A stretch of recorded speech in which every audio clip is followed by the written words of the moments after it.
Não, vou dar de distância, que eu normalmente bato assim. Legal?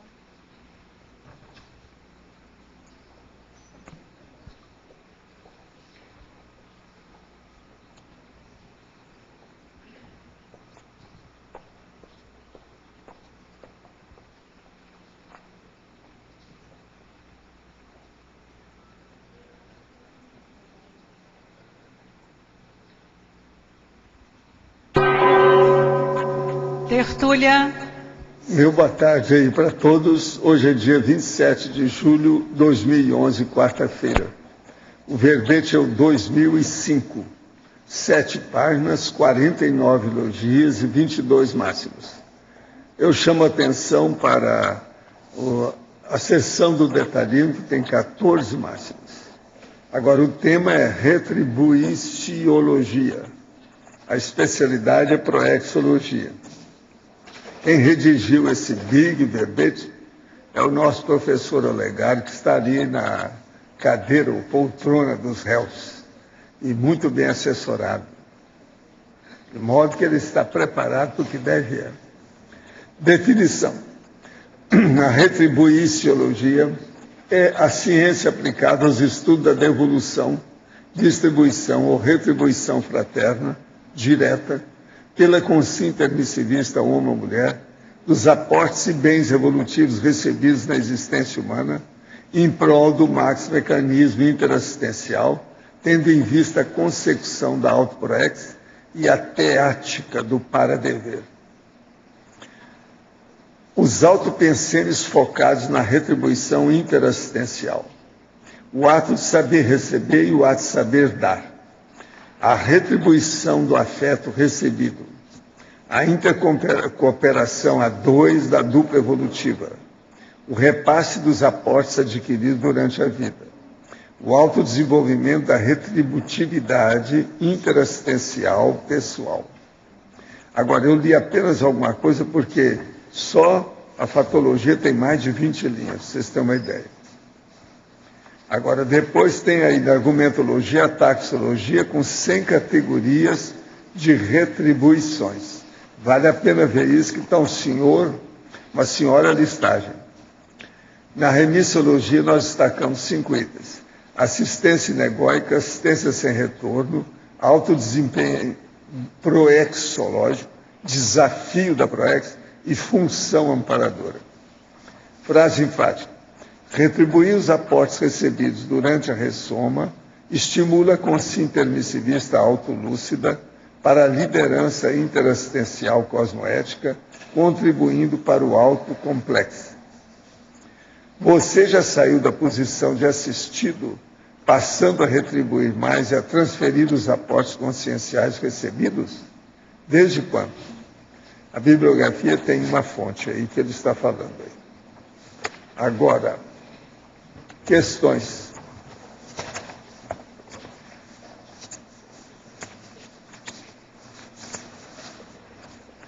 O senhor poderia dizer qual a relação entre o tipo sanguíneo e as bioenergias, ou entre o tipo sanguíneo e a superdotação consciencial? Estou chegando à conclusão de que possuo macrosoma e superdotação energética. Meu tipo sanguíneo é B. O problema todo que a gente desconfia e vê, que muita gente chama atenção, que tem o tipo sanguíneo universal, que é o de maior dotação energética. Então, a relação do tipo sanguíneo de doação universal com as bioenergias é um fato. O mais, nós não temos nada. Agora, para examinar macrosoma, seria bom você ver com a professora aí, que está aí, ó, que é especialista, oportunamente você conversar com ela e ver o que ela está escrevendo. Tem muito material sobre macrosomatologia. É a professora Sônia Cerato, que está ali. Agora, aqui tem outro do nosso amigo, que eu não sei como é que ele conseguiu escrever isso aqui. Estou me sentindo mal, com dor de cabeça, sem controle do meu sono, desnorteado, perturbado internamente. Não vejo mais sentido na minha vida. Quero chorar, estou com raiva. Muita raiva. Não saio de casa, não troco de roupa. Há dias. Não pentei cabelo, não tenho vontade nem de escovar dente. E parei de ler meus livros. Por favor, me ajude. Fale se devo ou não largar a conscienciologia. Me fala se a conscienciologia é verdadeira. Eu não consigo provar isso por mim mesmo. Desculpa. O seu problema é o seguinte, é um caso psiquiátrico. Você deve se internar o mais depressa possível. Porque isso aí é mais que assédio. Agora, não sei como é que ele conseguiu escrever. Foi você mesmo que escreveu?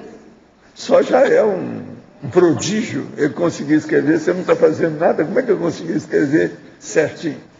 Então, isso mostra que você tem que levar a coisa mais a sério. Se você não tem psiquiatra, você deve arranjar nesse instante, o mais depressa possível. Vai atrás. E outra coisa, se você quiser te internar, te interna, para ver o que se passa. Por quê? Alteração mais do que essa aí está difícil. Agora, de qualquer maneira, tem um erro nisso aí, porque você conseguiu escrever isso aqui. Só faltou um H com acento agudo aí no que você falou. Mas está tudo certinho, você escreveu direito. De modo que tem alguma coisa errada com você, sobre vários aspectos. Analisando aqui a sua... Isso aqui é que a gente chama escrito, manuscrito dele, a gente vê. Psiquiatra, meu companheiro. Agora, ó, se você estivesse aqui, nós íamos falar para você ir para a consciência-terapia. Mas é que a consciência-terapia não tem internação. Psiquiatra é bom porque ele pode te internar uma temporada. Você vai melhorar. Não brinque com isso, hein? A vida não é de brincadeira. Você está brincando com essas coisas. Você está querendo se expor, quer ser bonitinho com essa situação? Olha bem como é que é isso, aí está errado. Uma pessoa, quando tem essas coisas, que está sentindo realmente, não se expõe. Quando se expõe é porque tem alguma coisa. Outra prova que ele está se expondo, que ele está querendo aparecer. Esse negócio de escrever direitinho, com tanta perturbação, a escrita dele tinha que ter uma série de defeitos. Eu achei um só. Como é que é isso? Está errado. Você sabe, eu aqui sou muito sincero, não brinco. Sei lá, a pessoa escreve para a gente, depois mete um tiro na cabeça, não tem nada a ver com isso. A gente tem que explicar. O que vai fazer? Agora, os casos aqui é psiquiátrico. Lembre-se, você precisa de um psiquiatra, o mais depressa possível. Ele vai falar assim que tem. Fala assim, não, então você não está sob tratamento. Se interna, vai lá para a casa do psiquiatra. Dá um jeito. Outro, na imobilidade física rígida, deve-se realmente evitar piscar os olhos? Sim, mas isso é que é técnica, é para não piscar nada. É para não mexer em nada. Ficar tranquilo. A maioria das pessoas tem dificuldade de ficar sem piscar os olhos. Como solucionar isso para executar a técnica de forma correta? É repetir a técnica 50 vezes. Eu garanto para você que a pessoa melhora. Com 10 vezes, geralmente, a pessoa já começa a acertar. Aquilo que a pessoa nunca admitia que ia conseguir, ela consegue. Agora, eu queria dizer para vocês que o ICGE, que é Instituto Conscienciológico de Geografia e Estatística, que é o nosso chefe ali que toma conta, o professor Flávio, acabou de mostrar aqui um demonstrativo da proporção da população por gênero. Por incrível que pareça, atualmente, no censo de 2010, tem mais homens do que mulheres na Terra. Vocês não sabiam dessa? É a novidade atual. Parece que andaram matando muita criança lá na China, por ali, né? Então, desapareceram as crianças. E outra coisa, as guerras também não estão matando tanto os homens. Então, a proporção de homens com mulheres no censo tem, na verdade, é o seguinte, tem 102 no mundo.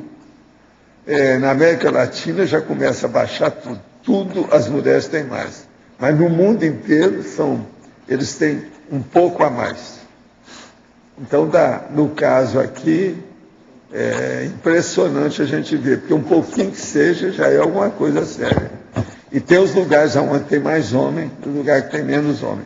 Quase sempre o lugar que tem mais homens é onde os homens têm medo das mulheres.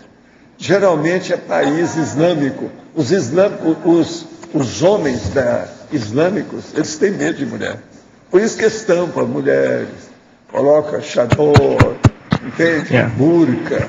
Eles têm medo. A mulher faz mal para eles. Eles não sentem. Agora, o que é duro é o seguinte, a própria mãe deles estampam. Então, veja, a filha tampar a mãe, não é esquisito, tem que cobrir tudo. Isso é medo de mulher. O nome, há muito tempo já tem um nome para isso, chama misoginia, que é o medo, a fobia da mulher. fobia que o homem tem da mulher. É, De modo que aqui, ó, muitas desses lugares que tem mais homem, é devido ao medo. O que a gente observa aí é que o que puxa essa média para cima é a Índia e a China. Tanto a China como a Índia são países que têm mais homens do que agora a China mulheres. Que andou matando tudo quanto é menino, eles matavam, né? A Índia também, pois é. E os países que Agora, dominam gente, essa... Eu quero dizer aqui que eu estou vendo a lista de contatos que a Amado tem feito sobre o filme Cristo Espera por Ti. Atualmente tem 64 itens aqui com os nomes, 64 contatos. 17 novos só de junho e julho. Agora, tem gente alto gabarito aqui que pode ajudar esse processo desse filme. Isso aí é uma beleza, muito bom. Agora, outra coisa que eu queria dizer para vocês, que Foz tem 616 pessoas que vieram para cá. Esse é o recenseamento, o último que foi feito. Eu estou com a listagem do povo todo, homem e mulher, todo mundo que está aqui, que nos ajuda a fazer a enciclopédia. Tem tudo aqui. 616. Houve um aumento dos processos. Agora, eu entrego o professor Olegário para vocês. Pode falar, professor. Olegário, tudo bem aí.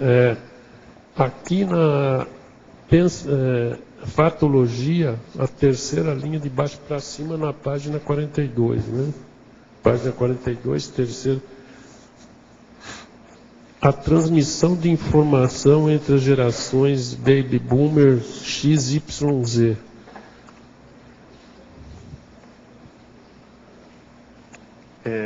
Nesse caso aí, Arlindo, a geração Baby Boomer são as pessoas que nasceram aí entre 1948 e 1963, o pessoal pós-guerra, né? E a geração X é o pessoal que nasceu entre 1964 e 77, a Y foi que nasceu entre 78 e 94 e a Z a partir de 94. Então, as gerações, cada uma tem as suas características, né? E aqui, esse fato aqui que eu venho trazer é justamente cada geração transmitir para outra, ou retribuir para as outras gerações que estão chegando, né?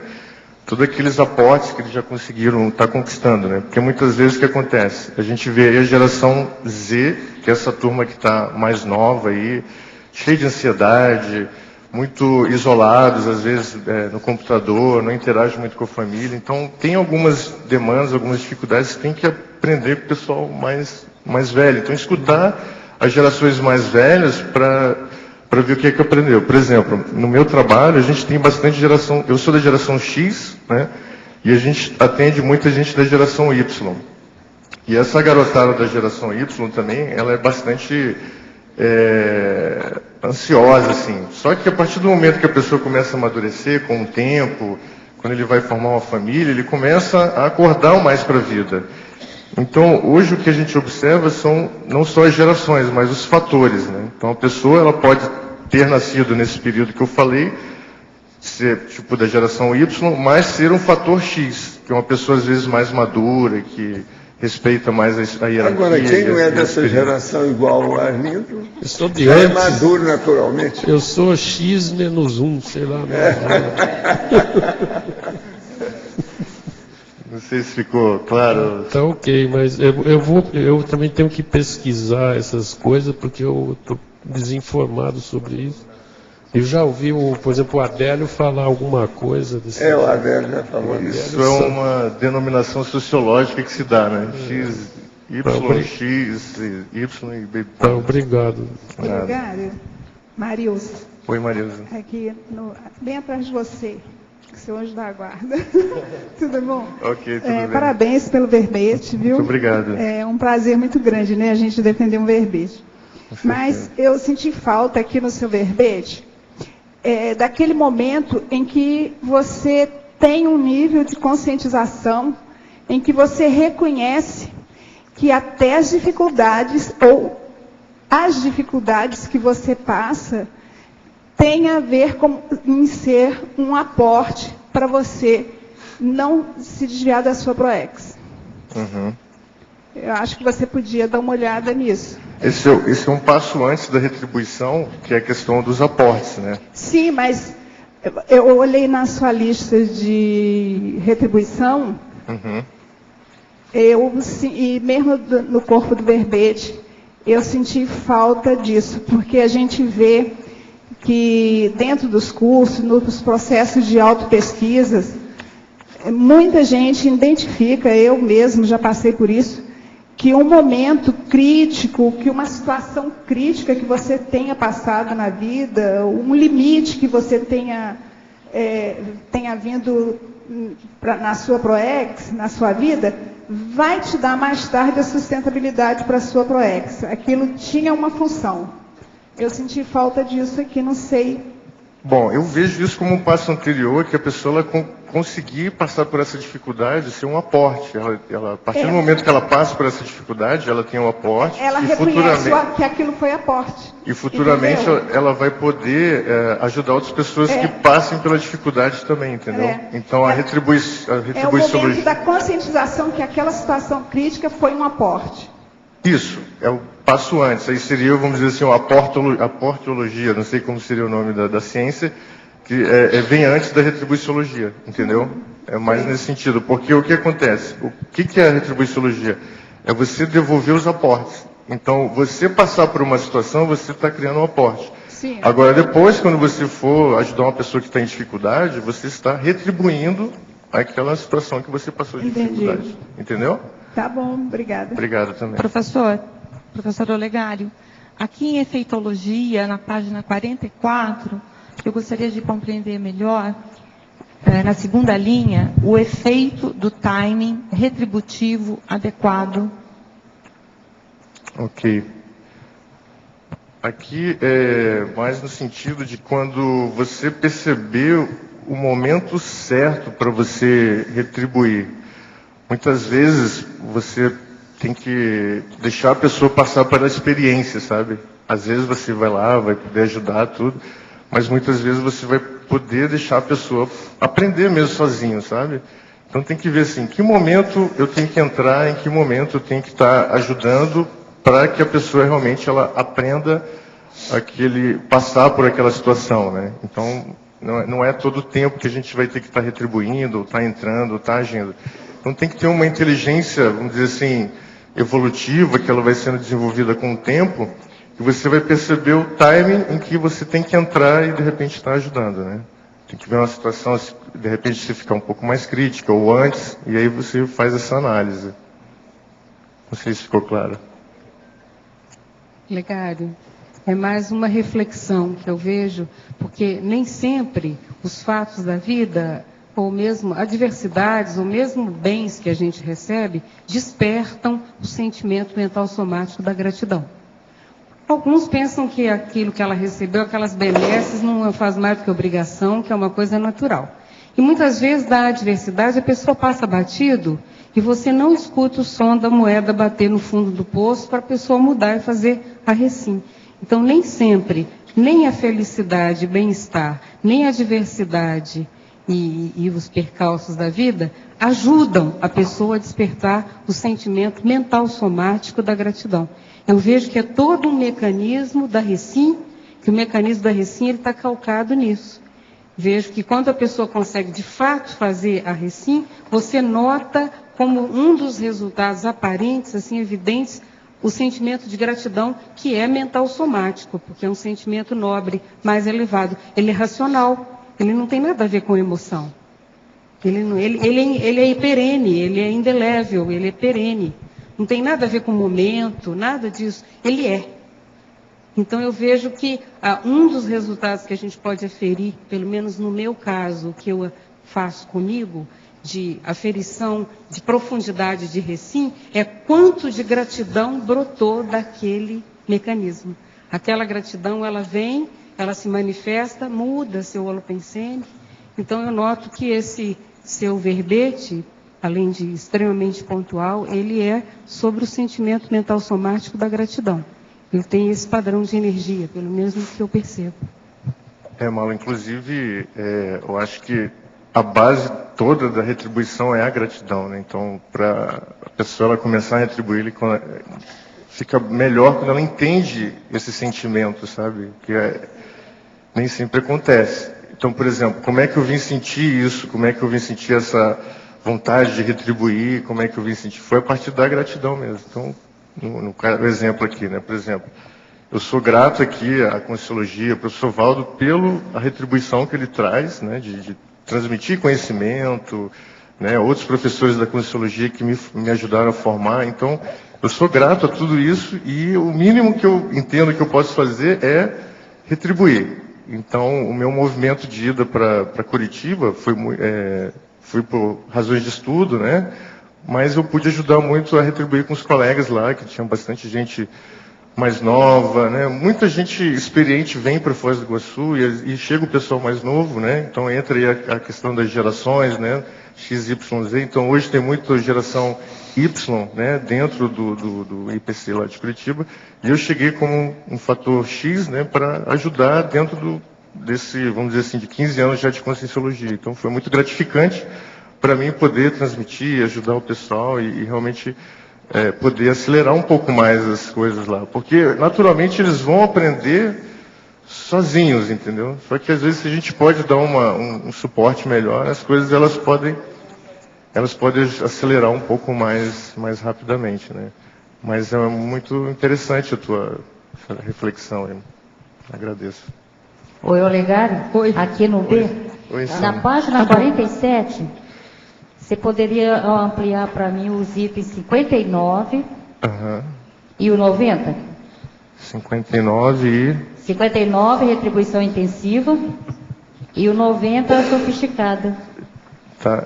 Eu não cheguei a te ver a Socorro, né? Ah, tá. Você conheci pela voz.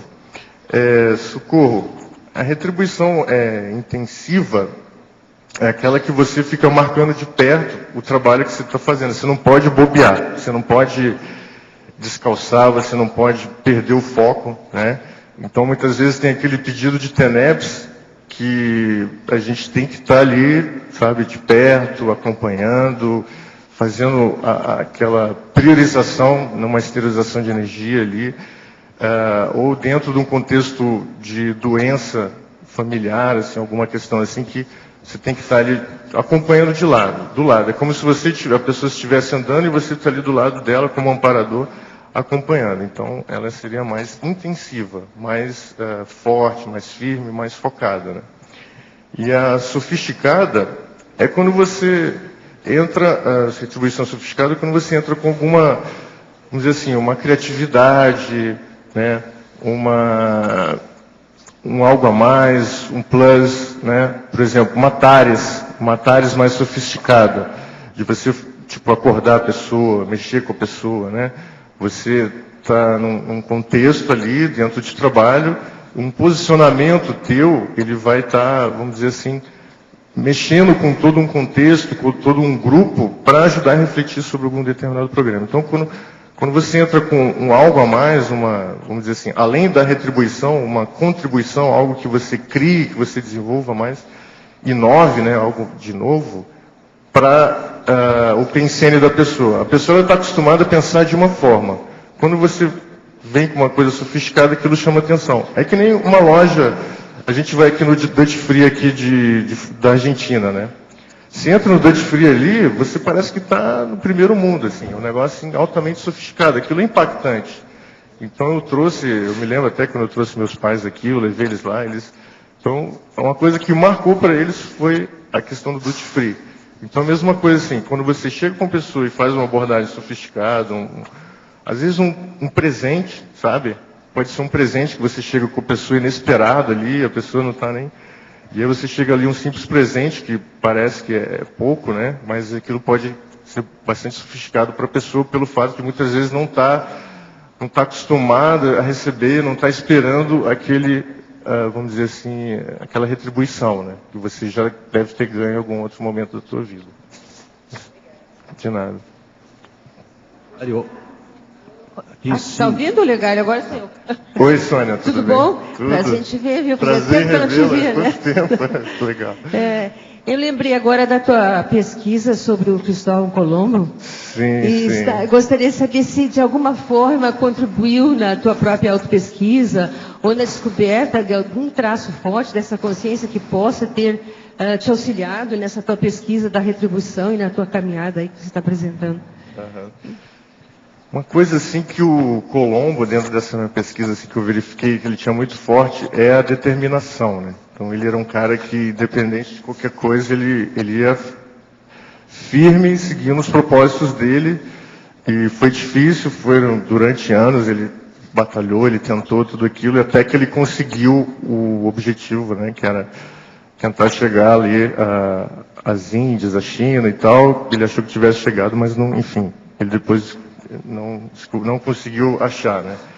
Então esse ponto, assim, eu me identifiquei bastante, sabe, Sônia? Eu aprendi muito essa questão da determinação, então muitas vezes eu tinha, às vezes, uma vontade mais débil, uma preguiça, às vezes, lá de pegar um livro, abrir mão da televisão. Então isso tudo, para mim, já é passado, né? Porque eu já estou uma outra etapa, determinado assim para a produção mental somática. Então o verbete foi um desafio que eu coloquei para mim em termos de determinação. Então eu aprendi muito com ele, esse trafor, né, dele. Então foi uma forma que ele retribuiu comigo, né, pelo menos eu tô tentando transmitir isso para as pessoas, né. Então eu trabalho isso dentro de casa, eu trabalho isso no meu trabalho, sabe, de estar determinado, de colocar uma coisa e fazer o começo, meio e fim, né? Ir até o final, Go the Distance, né? O pessoal conhece o filme Campo dos Sonhos, que é bem conhecido. Tem um trecho lá que ele comenta no filme, assim, tipo, Go the Distance, vai até o fim, né? Se tiver que fazer qualquer coisa que tem que fazer, que aquilo é o prioritário, então vai até o fim. Então isso foi um caso dentro da pesquisa de Cristóbal, né? Para saber se ele tinha macrosoma ou não. Isso me ajudou bastante e eu tento transmitir isso também hoje com esse desenvolvimento que hoje eu penso que já tem algum nível de teática mínima e razoável. Ok, sem dúvida, obrigada. Acho que uma das grandes vantagens dessa biografologia é exatamente isso, né? Nós podemos aproveitar com a experiência dessas consciências em termos de traços fortes ou até de traços falsos também, né? Para nós detectarmos em nós mesmos. Parabéns pelo trabalho. Legal, muito obrigado. Olegário, aqui em cima no ar, Tânia Guimarães. Oi, Tânia. Tudo jóia. Página 43 é na fatologia, na terceira, quarta, quinta, sexta, no finalzinho da sexta linha, incentivo ao epicentrismo. Você pode dar umas dicas, como é que a gente pode fazer isso? Quer dizer, você está pensando em paradiplomacia ou o que mais? Ou não tem nada a ver com isso? Fala um pouquinho isso. Isso aqui tem um pouco a ver, Tânia, com isso que eu falei da relação entre gerações, né? Então você vê, às vezes, uma geração, ela chegando aí na Conscienciologia com um curso intermissivo mais avançado, o povo doido para trabalhar, assim, bastante motivado, que já entende muita coisa. E uma coisa que eu gosto de fazer, estou aprendendo a fazer, é incentivar o epicentrismo dos colegas. Assim. Então, como é que eu faço? Em vez de eu fazer algumas atividades, eu delego para a pessoa e faço o acompanhamento. Então, por exemplo, lá em Curitiba, né, o que aconteceu? Eu chamei lá colegas para trabalharem comigo, coisas que eu já sabia fazer dentro do tempo de Conscienciologia, só que eu não fazia, eu deixava a pessoa andar com as próprias pernas. Então, quando tinha um curso, por exemplo, todo curso que eu estava lá, eu não queria ser o professor 1, porque tem lá o professor 1 que é mais experiente. Não, eu ficava como P2, como professor 3, e deixava lá os colegas como professor 1, sabe, assumindo o epicentrismo, desenvolvendo e aprendendo. Então, o que acontece? Muitas vezes a pessoa ela fica reprimida, muitas vezes a pessoa ela se acha que não tem capacidade, muitas vezes a pessoa ela não recebe uma oportunidade. Então existem casos assim de que um simples convite, eu aprendi isso até muito com a professora Malo, né? É uma gratidão que eu tenho com ela, assim, que ela sempre foi muito de me colocar ali para fazer as coisas que quando a gente trabalhou junto, então eu percebia ela, né? Então ela puxa muito a pessoa pelos trafores. Então ela vê lá, qual é o trafore daquela pessoa? Então hoje eu estou lá no Conscienciologia, lá em Curitiba, no IPC de Curitiba. Então hoje a gente trabalha com voluntário ligado à questão do trafor da pessoa. A gente não pega esse voluntário para trabalhar na área porque está vazio, ou porque está faltando gente. Não, a gente pega a pessoa e coloca na área que ela tem lá afinidade, que tem relação com os trafores, e aquilo vai ajudar no desenvolvimento do epicentrismo dela. Então, hoje, o meu papel quando eu cheguei lá em Curitiba, era passar esse meu conhecimento de conscienciologia e ajudar na formação de epicentros. Hoje eu vejo que isso já avançou bastante, o grupo está bastante maduro, muita gente, então eu fico grato, assim, olhando de um ano, né, que eu cheguei, hoje eu vendo o pessoal que está trabalhando lá, eu fico muito grato de ver, assim, o quanto que as pessoas assumem, né? Então, eu não vou citar nomes aqui, mas você às vezes vê aquela pessoa lá mais cabisbaixa, ou mais tímida, ou mais quieta, ou mais assim nos bastidores, né? E hoje a pessoa está lá puxando grupos, puxando reuniões, sabe, incentivando novos voluntários, recebendo. Então, isso é muito bacana. Então, a dica que eu dou se você sabe fazer aquela coisa, fica de segundo plano e coloca a pessoa para fazer e você dá um feedback, faz um acompanhamento para que a pessoa vá aprendendo. Porque muito o desenvolvimento proexológico, o resgate de cons, é na prática mesmo. Então, conscienciologia é o quê? 99% de prática, 1% de teoria. Se a pessoa ela fica muito na teoria e você não permite com que ela aplique aquilo na prática, ela vai ter muita dificuldade de realmente fazer uma recuperação de cons mais profunda, de realmente ela entrar numa linha proexológica mais séria. Entendeu, Tânia? Tá ok, muito obrigada. E parabéns pelo verbete. Obrigado, Tânia. Recentemente fomos surpreendidos com um caso de leucemia infantil do tipo LLA na família. A criança tem 2 anos e 7 meses. E está respondendo bem nesse início de tratamento. Como posso assisti-la? O senhor já tratou pacientes nessa situação? O que o senhor acha da terapia de Gerson, desenvolvida pelo médico alemão Max Gerson? Olha, eu estou por fora do processo da terapia de Gerson. Já ouvi falar, mas não posso dar palpite. Agora, na questão da criança, o ideal é fazer arco voltaico nela. O mais depressa possível. Isso vai ajudá-la. Melhora as energias gerais, há mais reação do organismo, combate a leucemia. Para você, em efeitologia, página 44, final da 2ª linha, o efeito halo da teática da retribuiciologia. Você poderia ampliar mais esse tema? Isso é a Ana Paula Lage, lá da Austrália. Ah, legal. Um grande abraço para ela e para o Jeffrey também. O efeito halo, Ana, é mais assim, quando você, a partir do movimento, tem a ver com o epicentrismo, né?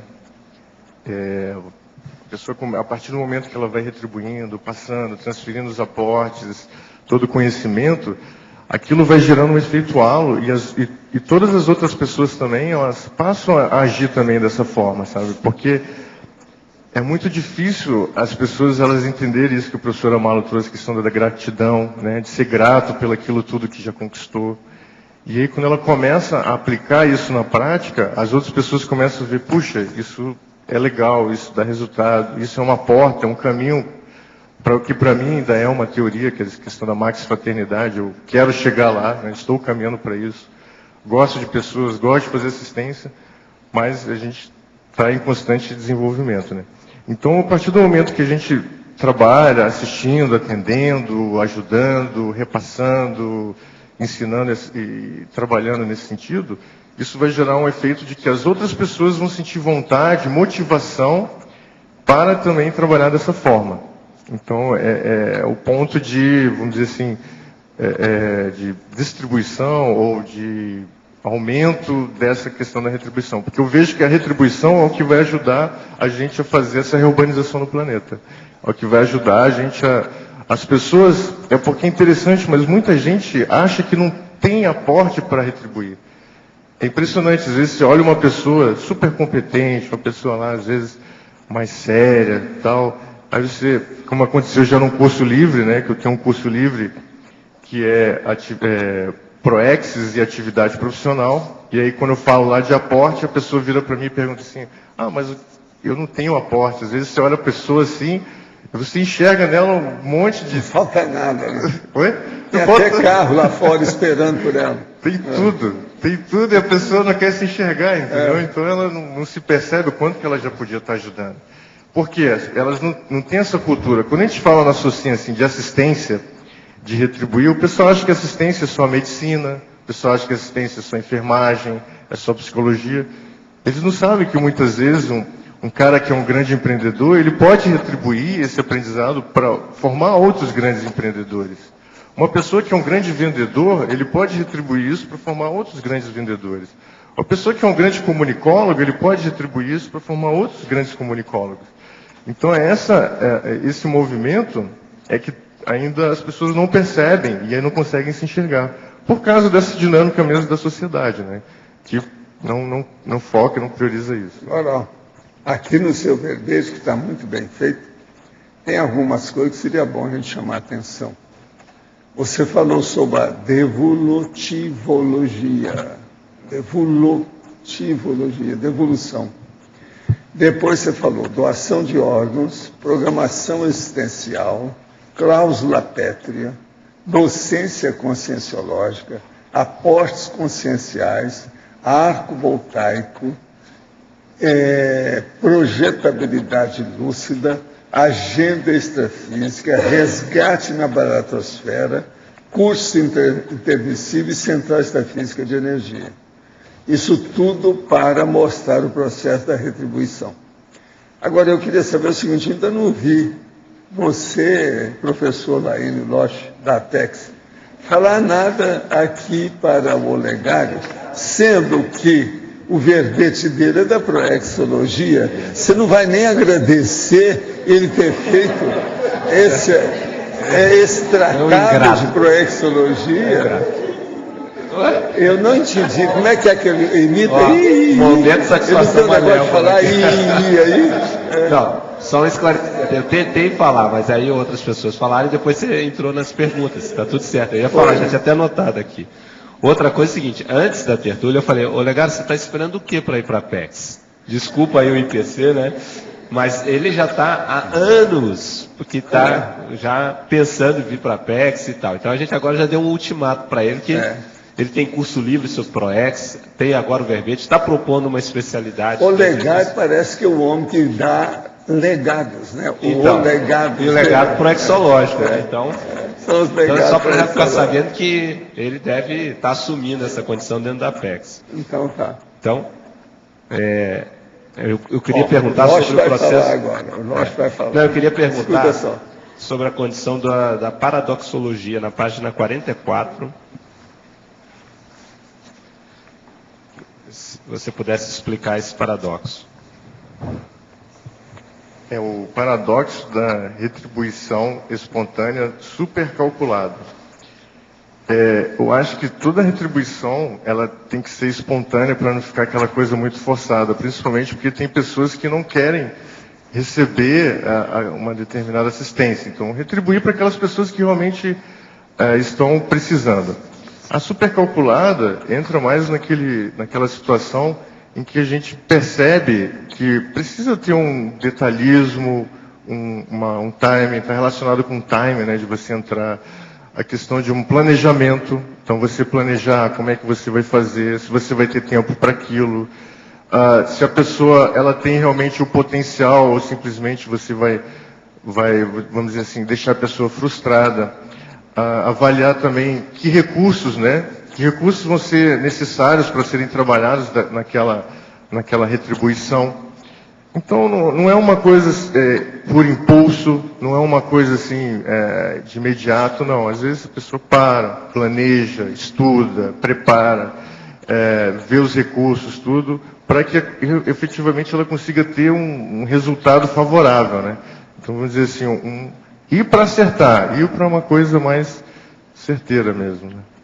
Tem uma expressão aí, viu, Olegário, talvez fosse o caso de você especificar mais, que é o seguinte, está aqui na fatologia, a devolução do favor.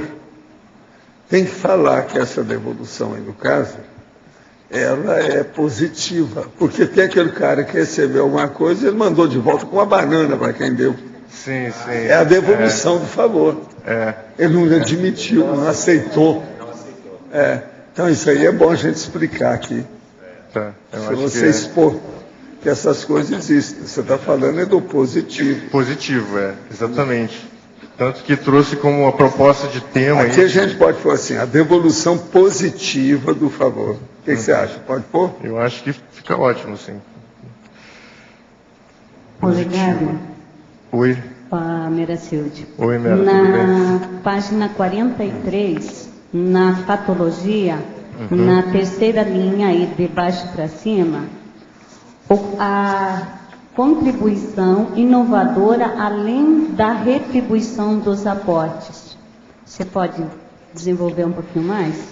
Aí, Mera, tem a ver até com o que eu já falei antes, de você ir além da retribuição. Porque uma coisa assim, é você retribuir aquilo que você aprendeu, aqueles aportes que você conquistou. Agora, eu vejo a contribuição é de você ir além, o algo a mais, sabe? O inovador, aquela criatividade, algo que você nunca fez, você não aprendeu nunca ainda a fazer aquilo ali, mas você se põe à prova.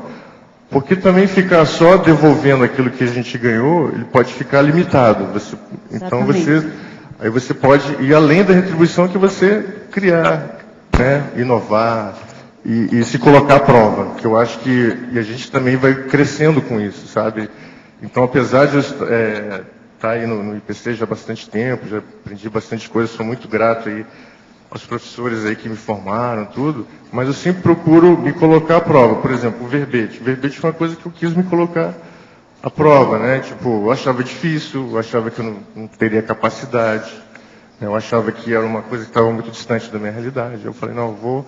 Aí entra o que a Sônia falou, né? A questão da pesquisa lá da biografia, a determinação. Eu vou pegar isso aqui até o fim. Aqui estaria também a questão das ideias inatas, que você pode também aplicar? Pode, porque o que acontece? Muitas vezes você vai aprender algo que parece que a gente não sabe, mas você pode ter trazido de outras vidas. Então, os aportes que eu falo aqui até no verbete, não é só os aportes dessa vida. Tem a ver com a nossa ficha evolutiva pessoal. Tem a ver com aquilo que a gente aprendeu no curso intermissivo. Sabe? Aquele aprendizado novo que você está só na teoria ali no curso intermissivo, você teve alguma prática, mas você veio para essa vida pela primeira vez para aplicar isso com os 4 veículos. Entendeu? Mas tem a ver sim também. Obrigado. Eu vejo uma relação muito grande do tema com a verponologia. Porque, pelo menos assim, na minha experiência, a questão da retribuição e da contribuição inovadora, não basta simplesmente pagar o que deve. Isso aí é o básico, o basicão, todo mundo faz, o determinismo faz isso. Nem precisa do livre-arbítrio para isso, porque vai na marra. Eu vejo que a preocupação em trazer algo novo e contribuir de uma maneira inovadora, enquanto a gente está quebrando a cabeça para descobrir uma saída para uma problemática intraconsciencial complexa, que você quer aprender para poder didaticamente passar e dar uma contribuição com ela. Eu vejo que o acesso à central extrafísica da verdade, da verponologia, que eu considero um sinônimo, tem muita relação com o sentimento que não basta ser grato e retribuir, pagar o que deve. Isso é o basicão, todo mundo pode fazer. É ir além. E essa questão do ir além entra na verponologia. Quando você precisa ir além, precisa da verponologia, porque é uma condição natural. Você cria um mecanismo de busca que ele vai inevitavelmente achar uma coisa que ainda não existia, senão já teria sido do seu conhecimento. Então eu vejo que há muita preocupação em escrever coisas novas, dizer coisas novas, mas não há às vezes tanta em fazer essa trajetória da gratidão para a retribuição e para a inovação, ir além, superar os próprios limites. Então eu vejo que isso tem uma relação profunda com a questão do curso intermissivo e acho que essa reflexão ajuda o entendimento da criatividade. Com certeza, Mauro. Como você vê? E eu vejo assim, sabe? Se a gente, acho que a gente como grupo ainda estamos, vamos dizer assim, um percentual grande aprendendo a retribuição, porém já tem bastante gente entrando na contribuição em termos de inovação. E para que a conscienciologia ela cresça e se expanda, né? Eu vejo, vamos dizer assim, no futuro a conscienciologia ela ter o porte que a ciência convencional tem hoje, para que a gente chegue lá, vamos precisar de muita inovação, vamos precisar de muita criatividade, vamos precisar de, sabe, de gente contribuindo e trazendo essas informações dos cursos intensivos, materializando, né? Então, a contribuição inovadora, ela entra com essa materialização. Eu até comento aqui no verbete, né, as futuras instituições conscienciocêntricas, né, o melhoramento das instituições conscienciocêntricas em termos de gestão, em termos de pesquisa, sabe, a própria organização da conscienciologia como um todo. Precisamos de pessoas que estejam, sabe, a fim de trabalhar, de trazer essa contribuição, essa inovação. E a gente vê que tem muito talento aí, sabe, Mala? A gente percebe, assim, tipo, e muito talento desperdiçado, muito talento que poderia estar, sabe, contribuindo já, né? Aí, às vezes, ainda está na fase da retribuição, que eu vejo também como um básico. Eu vejo, assim, como uma base para a gente entrar num outro patamar mais avançado aí da mega fraternidade. Porque quando a gente começa a contribuir de forma inovadora, a gente entra mais na policarmalidade.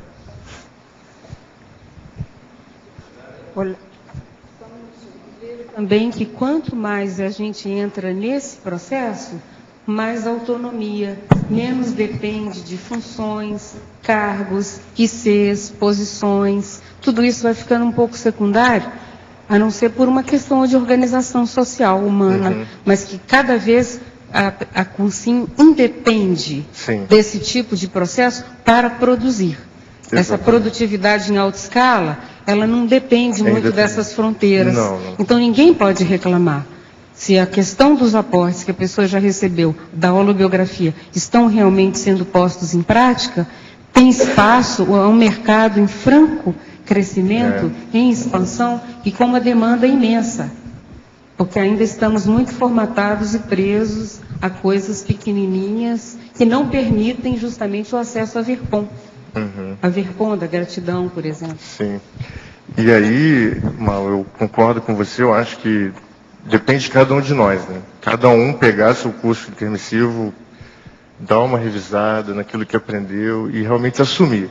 Se todo mundo assumir e fizer a sua parte, eu acho que a gente vai realmente dar uma guinada. Muita gente, a gente vê muita liderança dentro da Conscienciologia, sabe? Os EPICONs, esse trabalho todo, o professor Valdo aí, fora de série. Mas precisamos de mais gente assumindo realmente a sua postura individual, sabe? O professor Valdo fala muito da questão da itinerância. Eu acho que precisamos realmente muito disso. Então, sempre itinerei bastante, né?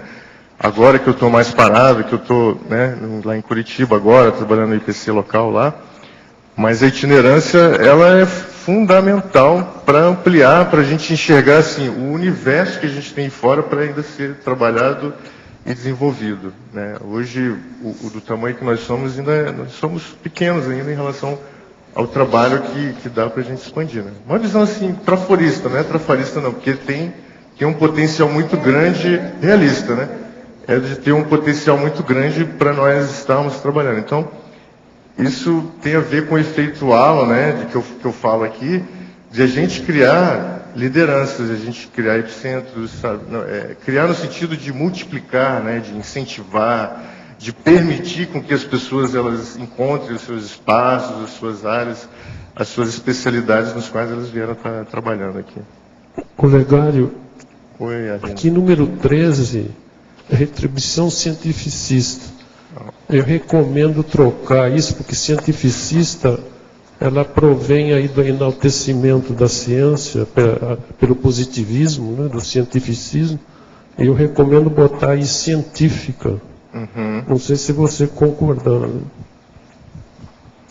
Eu não conheço bem essa teoria que você falou, mas eu o acredito em você. Cientificista é aquele que é do cientificismo, né? Qualidade científica. Ele provém do positivismo. Se eu mudar, posso mudar aqui? Pode mudar sim, professor, por favor. Obrigado, Arlindo. Opa, tudo bem?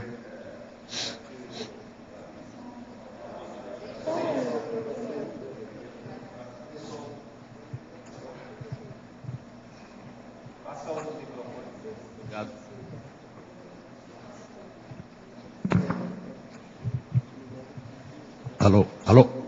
Certo. Tudo bem? Visto que o Arlindo se antecipou na questão das gerações, mas eu tenho uma questão léxica aqui, a questão que até na hora da revisão me chamou muita atenção, eu fui aos dicionários porque é a retribuiciologia, aí se vê a importância de um I, e agora verifiquei que, com meia culpa, passaram várias retributologia, então aí já volta para um negativismo de tributo. Então, verifiquei que na fatologia, não sei se já foi visto isso. Não, eu já vi aí, já tinha tirado alguns tem passaram, vários. eu já marquei mais, todos eles Isso, eu vou tirar. tem um I no não tem retribuir. Esse é intrusivo. Na sinergismologia, tem na efeitologia, na sinapsologia. Uhum. Nós já anotamos Tá, todos então eles. tá certo. Muito obrigado. Olegário, Oi. aqui, Maria Cristina. Tudo bem? Tudo bem, você. Eu gostaria de perguntar a neossinapsologia, o último item, se você poderia acrescentar as neossinapses. Página 44, né? Sim, página 44. As neossinapses e respectivos cons recuperados por meio das práticas parapsíquicas interassistenciais retributivas. Acho que o grande diferencial nosso hoje com a conscienciologia é essa questão do despertar para o desenvolvimento parapsíquico. Então, tudo que a gente fizer, tudo que a gente, hoje pelo menos é uma prática que eu faço, é tentar trabalhar com foco parapsíquico. De forma alguma, sabe, deixar de pensar nessa variável, por mais que, sabe, eu não sou um grande parapsíquico, mas eu procuro estar conectado, estar focado, estar pensando nessa questão do parapsiquismo. E conforme a gente vai trabalhando isso, tem coisas que a gente aprende, coisas novas mesmo, né? Por exemplo, você ter uma clarividência, às vezes a pessoa nunca teve aquilo ali, de repente você vai lá e tem uma clarividência. E tem coisas que muitas vezes você já traz de outras vidas mesmo, né? De outros momentos, cons que você vai recuperando, coisa que muitas vezes está inato, né? Está ali guardadinho, só esperando você trabalhar com aquele movimento parapsíquico. Então, hoje, Maria Cristina, se deixar, a gente se acomoda em relação ao trabalho parapsíquico, porque a sociedade, ela não incentiva, ela não fala e ela não entende isso. Né? A própria ciência convencional, uma das dificuldades dela, é entender o parapsiquismo. Estava assistindo a entrevista do professor Marcelo da Luz, num programa lá de Minas Gerais, e a partir do momento que ele fala, né, questão da religião, tudo, e transcende, né, fala de uma transcendência no processo parapsíquico, os cientistas eles torcem o nariz porque eles não têm essa visão, é um processo totalmente material.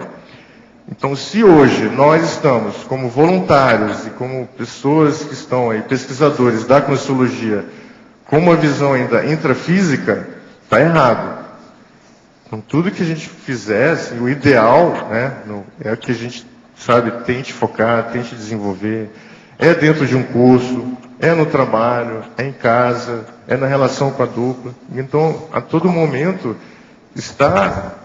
colocar essa vertente, vamos dizer assim, esse desenvolvimento do parapsiquismo ou recuperação de cons, né? E aí vai variar de acordo com o que você priorizar. O verbo etógrafo poderia ampliar a questão de a pessoa 1 querer retribuir a pessoa 2 com conhecimento da conscienciologia, exemplificando, esclarecendo, demonstrando com alguns exemplos, mas essa última ficar cheia de melindres, distanciamento e até mesmo com raiva dos posicionamentos. Isso é comum? E se a pessoa 2 for a mãe da pessoa 1? O que fazer nesse caso?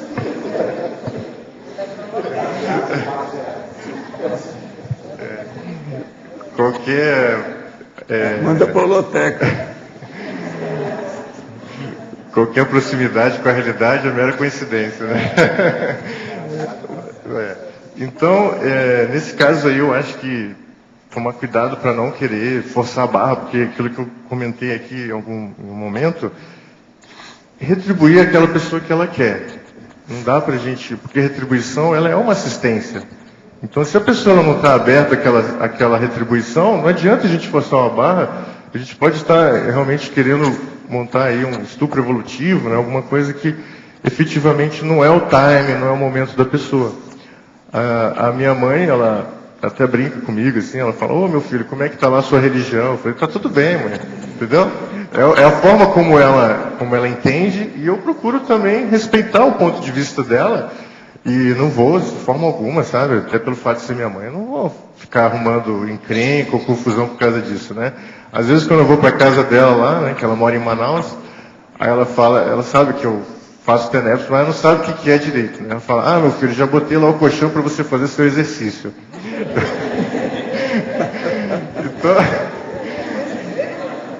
Então, vai fazer seu exercício e tudo, então ela sabe, é negócio automático, então ela sabe que tem alguma coisa diferente. Não, em Manaus é a terra dos índios, né? É normal isso. É normal isso. Energia, da natureza. É muita ectoplasmia, tem muita energia densa lá. Então, ela entende esse processo porque ela se sente bem. Então, a dica que eu te dou é ficar na tua, sabe? Exemplo, tocar tuas coisas, independente dela, sabe? Você não vai deixar de gostar dela de forma alguma. Falar para ela sobre os bagulhos energéticos da casa dela. Tem que falar, né? Eu garanto que ela tem. Tem que conversar. Eu acho que conversar sem forçar a barra, né? A partir do momento que a gente começa a forçar a barra, aí já não fica legal. Teve um exemplo, por exemplo, que minha irmã estava, um momento estava bastante doente, e eu apliquei um arco voltaico nela, né? Mas ela estava lá, estava precisando, pediu tudo, e aí aconteceu, mas porque houve lá um processo lá de consentimento, né? Então, o que a gente tem que fazer é o seguinte, estar aberto, não é se fechar também. Então hoje a gente tem, toda vez que tem um velório dentro da família, o pessoal vem me procurar, porque quer entender o processo espiritual, o que acontece depois da dessoma, né? Então, tipo assim, eu estou aberto, então você não fala, não faz ali não força a barra, mas também você fica ali disponível. E aí naquele momento lá de necessidade, demanda familiar, eles vêm te procurar isso naturalmente, né? Em tertúlia anterior foi comentada acerca da relação entre as músicas compostas na baratosfera com as consciex pulando na sua execução. O senhor poderia nos explicar com mais detalhe esse processo? Não, o caso é o seguinte. Eu já vi isso mais de uma vez fora do corpo. Na década de 70, eu tive muita experiência nesse sentido. Os mega assediadores pegam o satélite de assediadores que tem capacidade de exteriorizar mais energia. E geralmente são as consciex mais perturbadas. Então eles juntam todas elas e entra-se num bloco como se fosse uma orgia energética negativa. E eles colocam música. Tem música do Sansão que é perfeita para manter esse ritmo. Por quê? São músicas que nós poderíamos chamar de semiclássica, que a música clássica propriamente dita, ela não permite dança, nem marcha, nada disso. Essa é a diferença da música popular. Mas na música do Sansão, ela permite isso aí.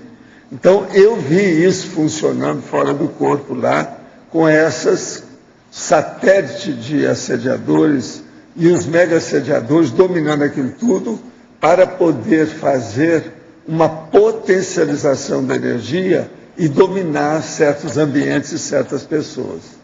Agora, depois, eu não sabia que a música tinha aqui. Quando eu vi, era a música do Sansão. Quer dizer, eu fiquei bestificado na hora. E o Chico Xavier também, que estava lá ouvindo comigo. Outra aqui. Durante o laboratório de técnicas energéticas, no exercício da psicometria, acabei interagindo bastante com as energias do livro Sexo e Destino, página 11 a 216. Tenho esse livro comigo, bem como o CD que narra todo o conteúdo. Gostaria de saber se há algum livro da Conscienciologia que reporta o assunto de maneira mais elaborada, didática, focada, racional, em virtude de não me agradar mais na leitura de livros religiosos espíritas e achar que estaria desperdiçando o tempo lendo tal obra. Identifiquei que o assunto tem muito a ver comigo. Pode indicar o estudo de algum livro em particular ou verbete sobre o assunto?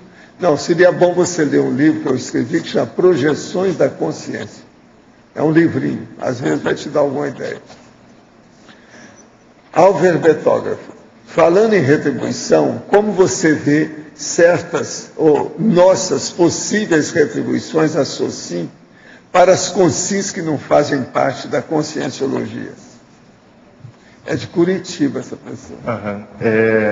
Pessoa que não faz parte da conscienciologia, primeiro pensa assim, você já sabe muita coisa que pode estar ajudando ela a associar. Então eu dei alguns exemplos aqui, por exemplo, a pessoa ela é empreendedora, ela tem essa facilidade de abrir empresa, ela tem essa facilidade de criar emprego, sabe, de expandir, trabalhar com empreendedorismo, ela pode ajudar outras pessoas, formar outros empreendedores. Se você tem a facilidade de comunicação, você pode ajudar as pessoas a se comunicarem melhor, né, ensinando aquilo, dando alguma aula, participando. Então, por isso que, dentro da Conscienciologia, o professor Valdo trabalha muito, desde o começo, com o processo da parapedagogia, né? Então, claro que na SOCIM a gente não consegue trabalhar com a parapedagogia, mas pelo menos você já entrar com a docência, sabe? Você ser um professor de algo lá dentro do teu trabalho. Ou então você vai se aposentar, você é especialista técnico em alguma coisa muito específica. Você abre um curso para as pessoas que estão entrando no mercado aí. Então, essa transmissão desses aportes para que eles não sejam perdidos. Aí você tem que fazer uma autoanálise, uma autopesquisa para verificar quais são os trafores e aportes que eu tenho hoje que eu já tenho plena condição de retribuir. E aí é não ter não ter autocorrupção, né? Primeiro, de assumir aquilo, de que você é bom em algo, porque isso também é outra coisa, né, professor? As pessoas, elas têm medo de assumir que é bom em alguma coisa, né? As pessoas, porque também tem que assumir um nível de responsabilidade, tem que, sabe, o grupo já vai ter uma certa cobrança, vira ali uma vitrine. Então é assim, primeiro passo, assumir que você é bom em algo. Segundo, entrar com o processo de docência, ou estar ensinando. Eu, desde a escola, eu tinha uma coisa assim comigo, que eu gostava de ensinar os colegas de classe, lá no segundo grau, lá no segundo grau, assim. Então tinha uns colegas ali que eu nunca fui assim, inteligente, mas sempre fui bastante esforçado, gostava de estudar. E aquilo que eu aprendia, eu chamava os colegas, às vezes até que os colegas mais bagunceiros, mas que eu gostava, a gente tinha uma amizade, né? E eu ensinava lá a matemática, que eu gostava muito, né? Tá aí a Rosa Nader aí, né, Rosa?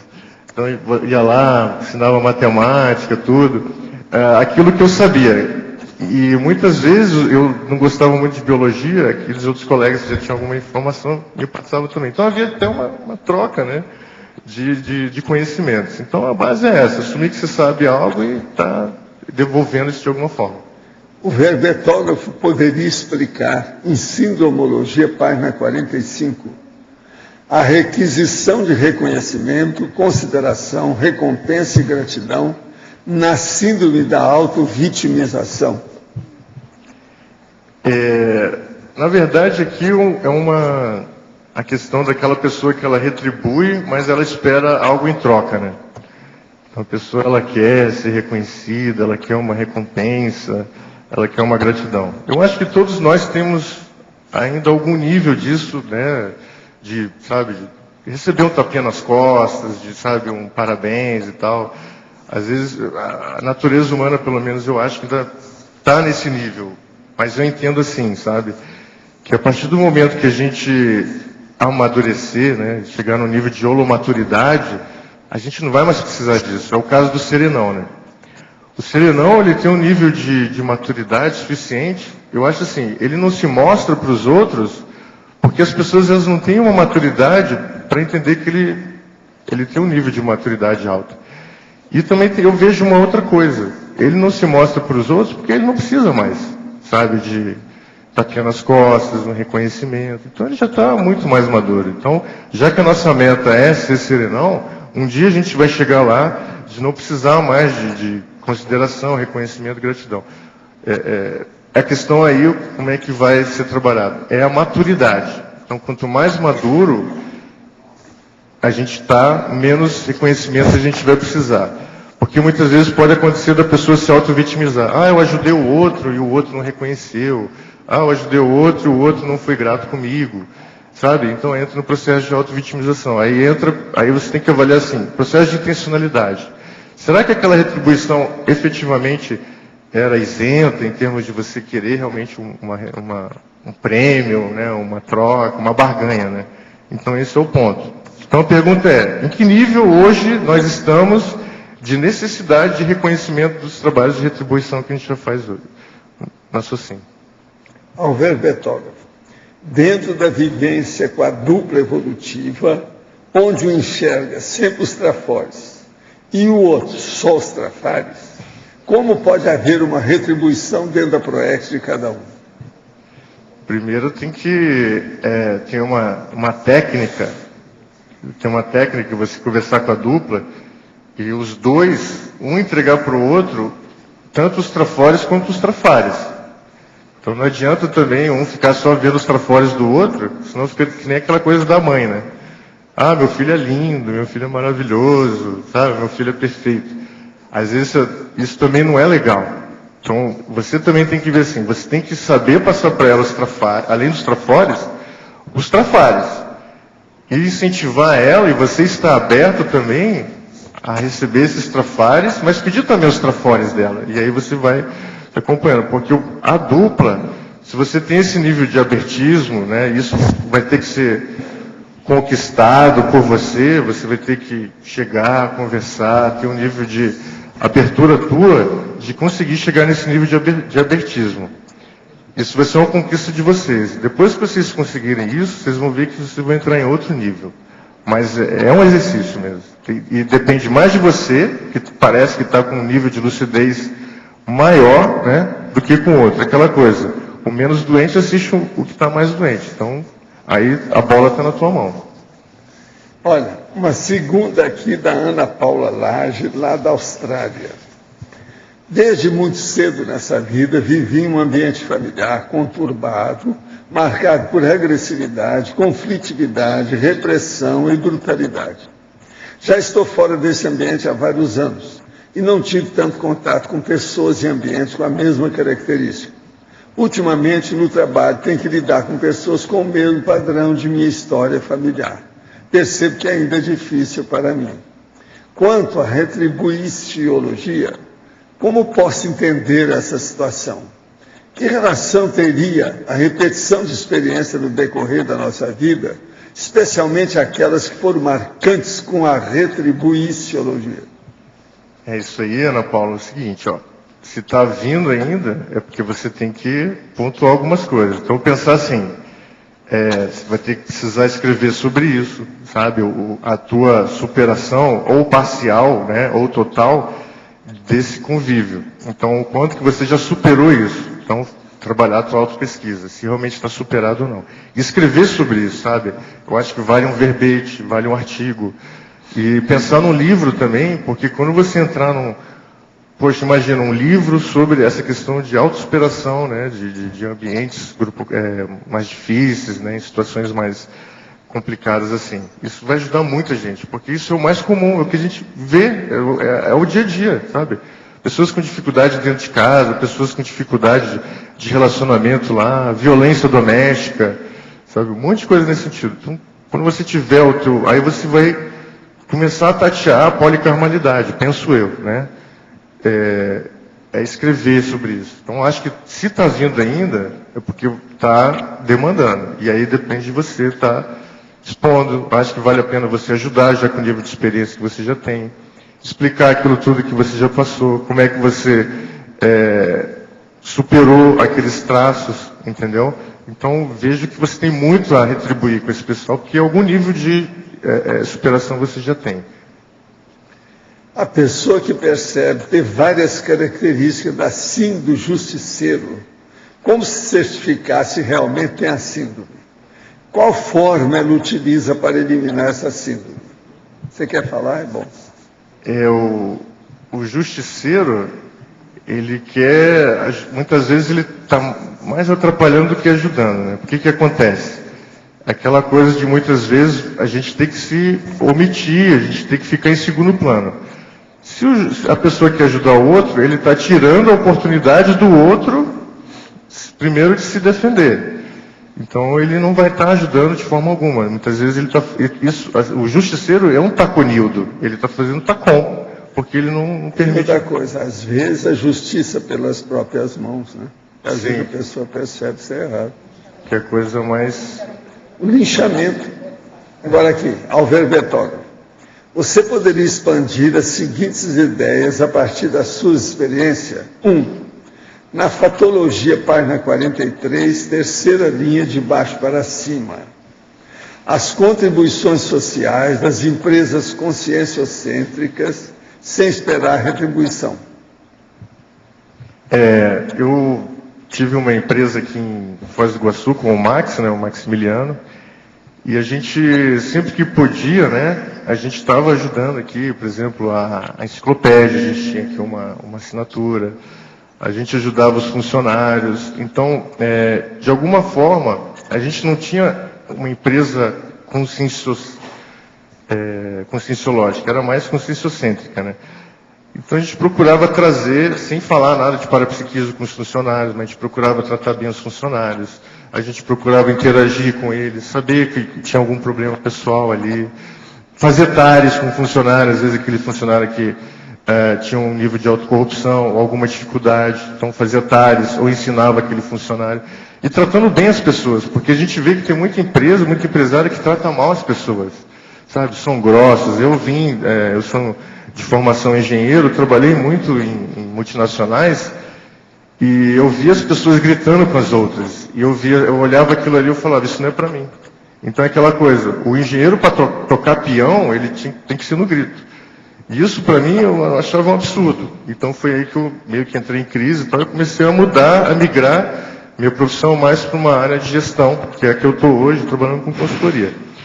Então, avaliar assim, respeito ao funcionário, o que você pode já estar ajudando, se você tem um dividendo já razoável, o que você já pode estar doando para alguma instituição, não precisa ser na Conscienciologia, pode ser uma instituição aí sem fins de lucro, que você acha que tem um rapport, por exemplo, a Ana Paula falou lá do ambiente familiar, lá. Às vezes tem uma instituição que trabalha só para acolher esse pessoal aí, você pode ajudar lá aquela instituição doando sem querer nada em troca, né, anonimamente. Já é um exercício, o início do exercício ir para o serenismo. Agora, o outro. Na numerologia, página 44, segunda linha. A retribuição neoparadigmática. Aí entra muito que a professora Malo trouxe das Verpons, né, muito que o professor Valdo trabalha, né, os neoparadigmas. Ajudar as pessoas a pensarem de forma diferente, com um novo modelo, um novo paradigma, para sair da caixinha, sair da formatação, sair daquilo que é o convencional.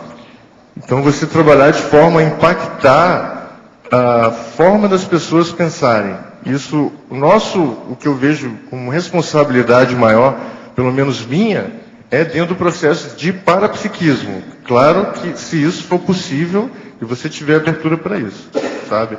Mas ajudar com a pessoa a sair da caixinha, sair do mundinho.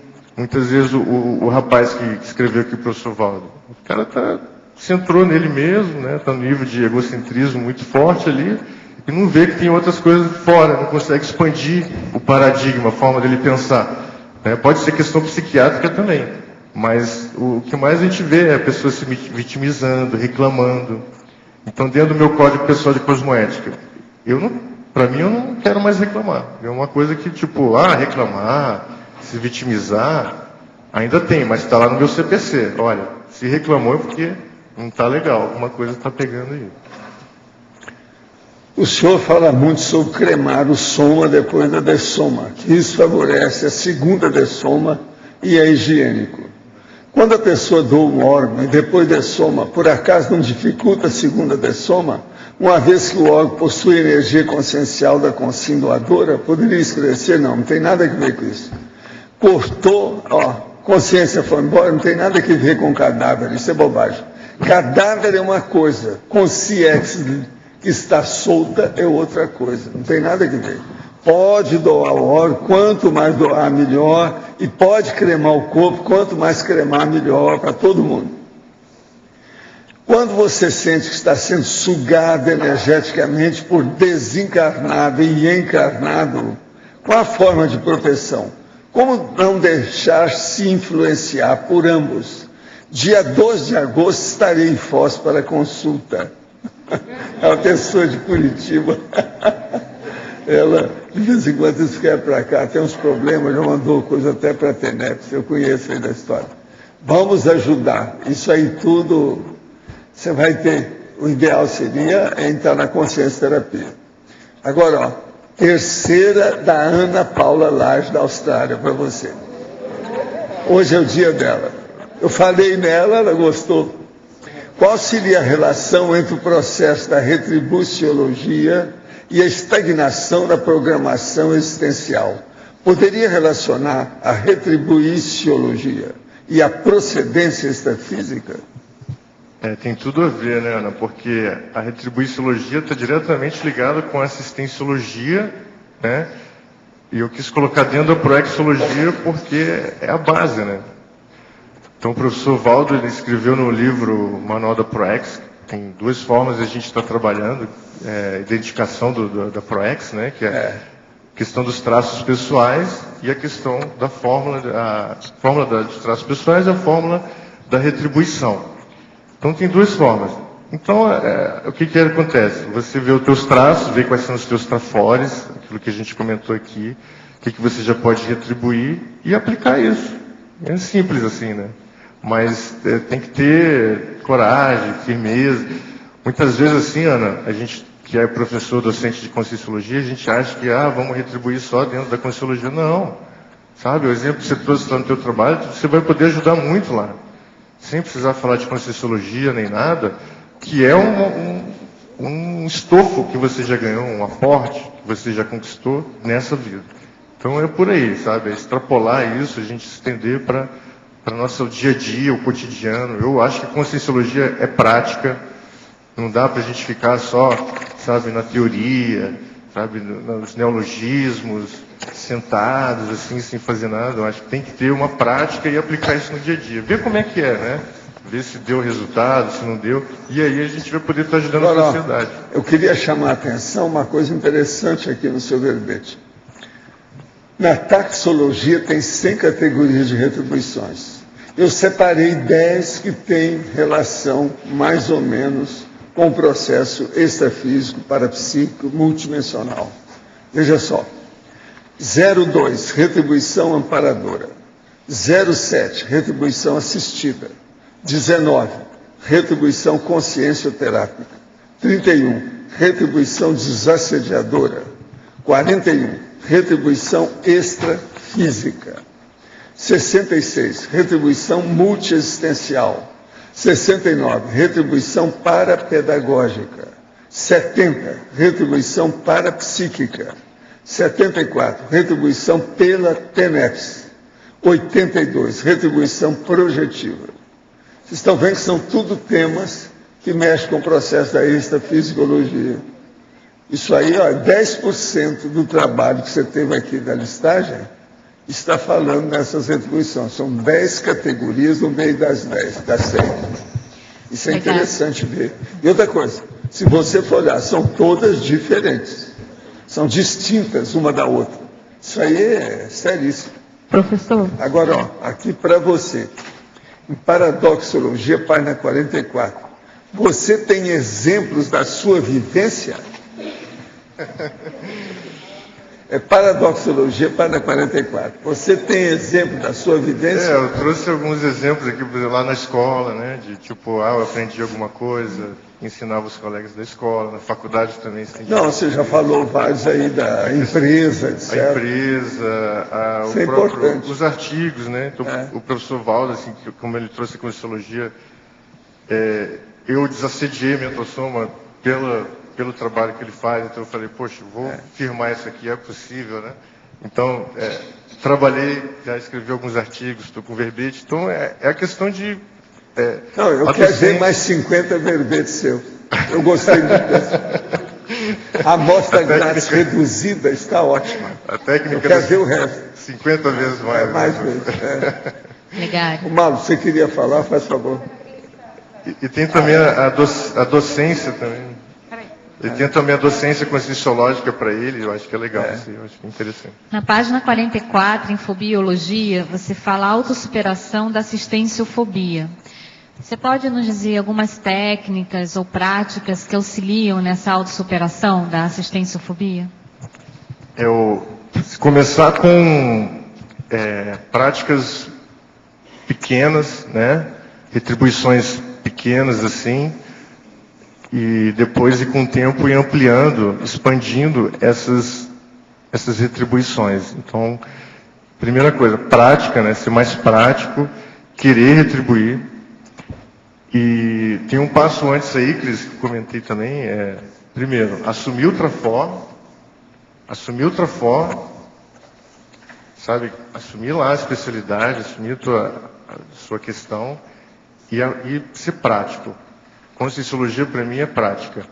Essa questão de que, sabe, eu tenho que, eu já escrevi, não, mas achei legal a pergunta que o teletertuliano trouxe, você tem experiência para... Eu acho que é por aí mesmo, né? Então a gente buscar práticas desde as mínimas até aquelas mais avançadas. Então eu estou nesse desenvolvimento, sabe, Cris? De poder... Curitiba para mim foi muito legal nesse sentido, porque primeiro eu percebi que eu poderia estar ajudando mais. Aqui eu não tinha percebido tanto isso, porque a gente tem um monte de talentos aqui, né? E às vezes a gente não tem aquelas oportunidades. Então lá eu vi que eu me enxerguei mais. Não foi possível me enxergar. Por isso que o professor Valdo fala da itinerância, é fundamental. Quanto mais itinerar, melhor, porque a gente vê que tem um monte de gente intermissivista chegando, precisando da gente, da nossa informação, e aí a pessoa pode ajudar. Eu até, professor Valdo, eu criei uma proposta, eu escrevi um artigo para o Congresso de Empreendedorismo Evolutivo em Manaus, de criar uma proposta, eu dei um nome, não sei se é o ideal, então eu queria uma sugestão sua. É o voluntário de intercâmbio. O que é o voluntário de intercâmbio? Ele não vai para ficar um dia, 2, no final de semana. Ele vai para ficar um mês, um ano. Ele vai para ficar 2 anos dentro daquele local lá. É um infiltrado. É um infiltrado. Então, por exemplo... Esse ajuda muito mais. Ajuda muito mais porque... Muito bom esse. Por exemplo, as itinerâncias que eu fazia pelo IPC, eu ia assim, hoje é tudo assim, você vai, passa o final de semana... A pessoa entra naquele contexto e fica lá uma temporada até ajudar tudo. Isso ajuda muito. Isso é o máximo. Então a pessoa ela pode ir, passa um período, 1, 2 anos, e olha, é uma troca muito rica. Porque esse período é chamado de infiltração. Essa é positiva. Muito bom isso, é uma bela ideia. Porque ajuda muito. O que acontece, né, professor? Aqui a gente está, né, num grande aporte. Foz do Iguaçu é um mega aporte. Você vê aqui, qualquer um que está aqui, morando aqui, eu já morei aqui, né, vou retornar para cá, mas todo mundo que mora aqui tem muito conhecimento. E nos centros educacionais tem muita carência, sabe? Principalmente processo de parapsiquismo, atualização, as formas de trabalhar. E aí, às vezes a gente vai lá, passa o final de semana, como eu já fiz várias vezes essas itinerâncias, dá resultado, ajuda, mas o que ajuda mais mesmo assim a pessoa ficar um bom período, assim, sabe? 6 meses, 1 ano, 2. Então eu vejo assim que tem muitos colegas aqui que vão fazer mestrado, doutorado fora. O desafio é se organizem para fazer o mestrado, doutorado e também ajudar no centro educacional, sabe? Vou fazer lá a minha residência. Vai lá no centro educacional ajudar também. E aí eu coloco aqui dentro da fatologia da auto-organização. Então eu precisei de aprimorar, então por isso que eu digo, é uma mão de dupla via. Você aprimora a tua organização, você retribui e você também aprende, porque eu desenvolvi vários atributos. Eu aprendi muita coisa mesmo, assim, só nesse movimento de poder ajudar os colegas que estão lá. Tá certo. Olegário. Escuta, uma hora eu vou te pedir para você telefonar para a Graça. Uma coisa, você mora em casa ou apartamento? A casa tem grade na janela? Tela. Então é bom pôr. Senão a Graça não vai ceder a gatinha. Entende? Ela olha demais isso, porque senão pode machucar. Sabe que gato acha que pode pular em qualquer coisa. Qualquer coisa você fala com ela que você vai pôr uma tela naquilo que seria mais importante, porque senão vai criar problema para você. Isso é experiência nossa. Entende? Mas ela ficou muito feliz de saber que é você e tal. Ela conhece suas coisas, tá bom? Olegário, aqui na letra A. Eu gostaria de saber qual técnica você utilizou para fazer o levantamento dos seus aportes, se você listou por área da vida, o Lussoma, como você fez isso? E a segunda pergunta, qual parâmetro você utiliza para contabilizar o que já retribuiu e quanto precisa retribuir? Se você identifica por área, como que você faz isso? Primeiro, fazer o inventáriologia, né, o inventário. Também eu recomendo o curso da Apex. Eu fiz, eu achei muito bom, vendendo jabá aqui, né, hoje. O curso de balanço existencial ele é muito bom, porque lá ele traz muito forte essa questão do aporte, né? Então você tem um período que você escuta várias pessoas que têm experiência ali, então isso te ajuda. E o inventário, eu coloquei assim, todos os anos desde o nascimento, né? Quem me dera eu pudesse fazer antes do nascimento, né? Vamos ver se a gente chega lá. Mas ano a ano, e todos os fatos que tudo que você já fez na tua vida, sabe o que me ajudou? Foi pegar todos os meus diplomas, carteira de trabalho, agenda pessoal, tudo que você tem de histórico teu, para que você vá colocando ali tudo que você já aprendeu. E aí, nesse momento, você tem uma boa visão daquilo que você já tem. Agora, vai ter aquilo que você fez um curso, mas tem aquilo que você aprendeu na prática, né, que você adquiriu a habilidade de executar aquela tarefa ali. E aí você já pode ir pensando, avaliando esse contexto aí. Então, outra pergunta era sobre como que eu sei se eu já retribuí o suficiente, não é isso? Isso. Quais os parâmetros que você utiliza, né, para contabilizar qual área ainda preciso retribuir mais, qual pessoa eu preciso, né, dar o retorno daquilo que eu recebi, e se você identificar por áreas, por veículo, por pessoas, como que você faz isso?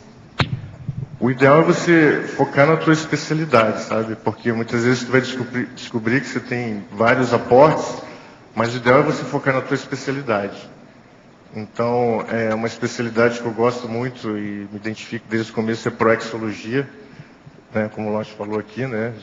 De todas as minhas linhas de pesquisa eu gosto muito.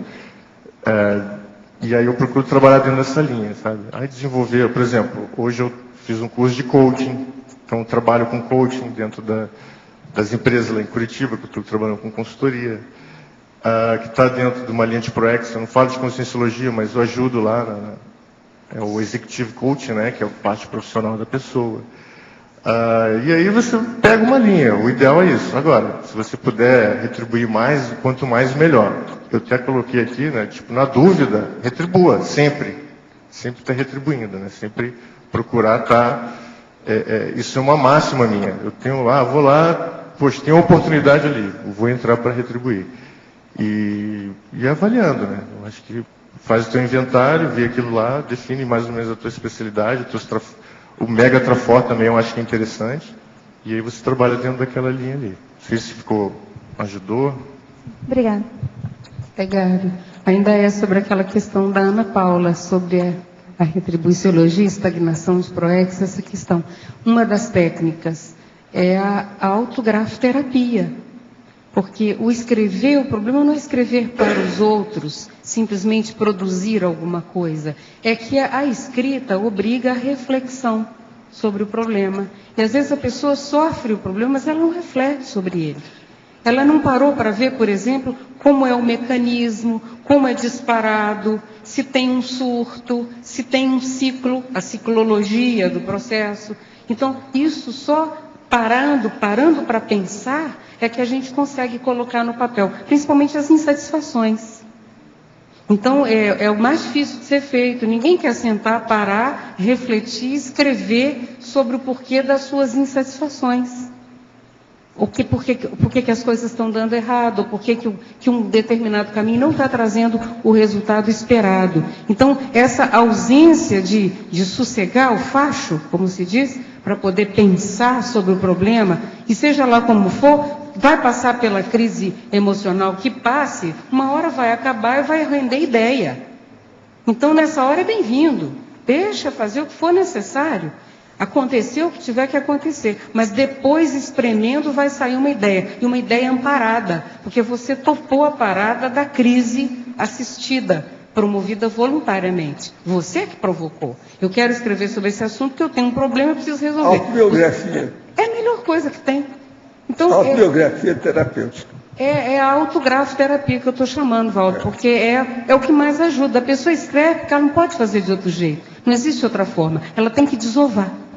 É uma palavra grosseira, mas que diz exatamente o que precisa. Está na hora de desovar o problema. É preciso colocá-lo de uma forma correta, didática, clara, que você olhe e fale, de fato, eu tenho isso, estou fazendo isso para melhorar, já consegui este resultado, estou caminhando para lá. Então, enquanto isso não estiver claro na cabeça da criatura, vai ficar nesse rolo, sabe, teórico, de enrola daqui, enrola dali. Sossegar e trabalhar na ideia. Acho que é uma coisa que serve assim para muitas respostas, que é o que você faz. Você está trazendo aqui com autoridade moral isso. Eu ainda não escrevi um verbete, eu estou sem autoridade moral para falar. Entende? O meu verbete em retribuição é o professor Valdo, né? Tantos verbetes. Quer falar em cima? Por favor. Boa tarde para todos. Boa tarde. Eu tenho um questionamento, ele vem já há algum tempo, né? Tenho trabalhado bastante com as energias e eu participo, digamos assim, de bastante resgate extrafísico. E tem uma coisa que, por mais que eu trabalhe as energias, busque esclarecimento, busque autonomia energética, eu não consigo, dentro desse contexto de resgate, autonomia total. Chega ao ponto de, a grande maioria das vezes, acontecer, acho que, acoplamento, né? Na hora mesmo que o bicho pega, é como se alguém, literalmente, entre aspas, me assumisse. Assim, assumisse o trabalho comigo. Eu estou ali, mas eu perco um pouco da autonomia. Eu queria saber o que eu tenho que fazer realmente para que esse padrão passe, que eu seja mais autônoma, que eu seja mais responsável. Às vezes eu sinto como se fosse uma deficiência minha. Ele está me incomodando. O que eu tenho que fazer? Eu penso que aí o processo maior é dominar as energias cada vez mais para dar a você autoconfiança, autossuficiência. Com isso você supera. Você já superou muita coisa, o mais difícil já passou. Agora é tirar o restinho. Então isso aí é mais fácil. Agora, quanto mais você movimentar as energias, melhor no caso. E atualmente você deve estar se sentindo muito melhor para fazer isso do ponto de vista da saúde, de disposição, de motivação. Bastante. Entende? Então isso é importante. Tem que achar só o... Não, a hora que a pessoa fala isso tudo do jeito que você está falando é porque ela já passou o gargalo. Entende? Falta o restinho. Vamos fazer, pois. Então, você vai superar isso. Vai superar fácil. Mais energia. Trabalhar mais e mais com as energias. E outra coisa, você hoje é uma doadora de energia, tem que pensar nisso também. Quando tiver, por exemplo, um curso, alguma coisa de uma dinâmica, você pode se oferecer como doadora de energia. Você supera isso tudo já. Entendi. Então não é nenhum tipo de deficiência assim, total. Não, você já não é mais. Não adianta falar que você não tem mais. Olegário, Miracilde novamente. Na taxiologia, tem 2 itens que eu gostaria de trabalhar com você aqui, ó. É o 15 e o 78. É a retribuição preliminar e a complementar. Preliminar e complementar, né? 78. Então, a preliminar é aquela prévia, né? Aquela que você vai estar começando, é aquela que, antes do trabalho final de você executar tudo, né? Você se jogar um começo, algumas questões menores, né?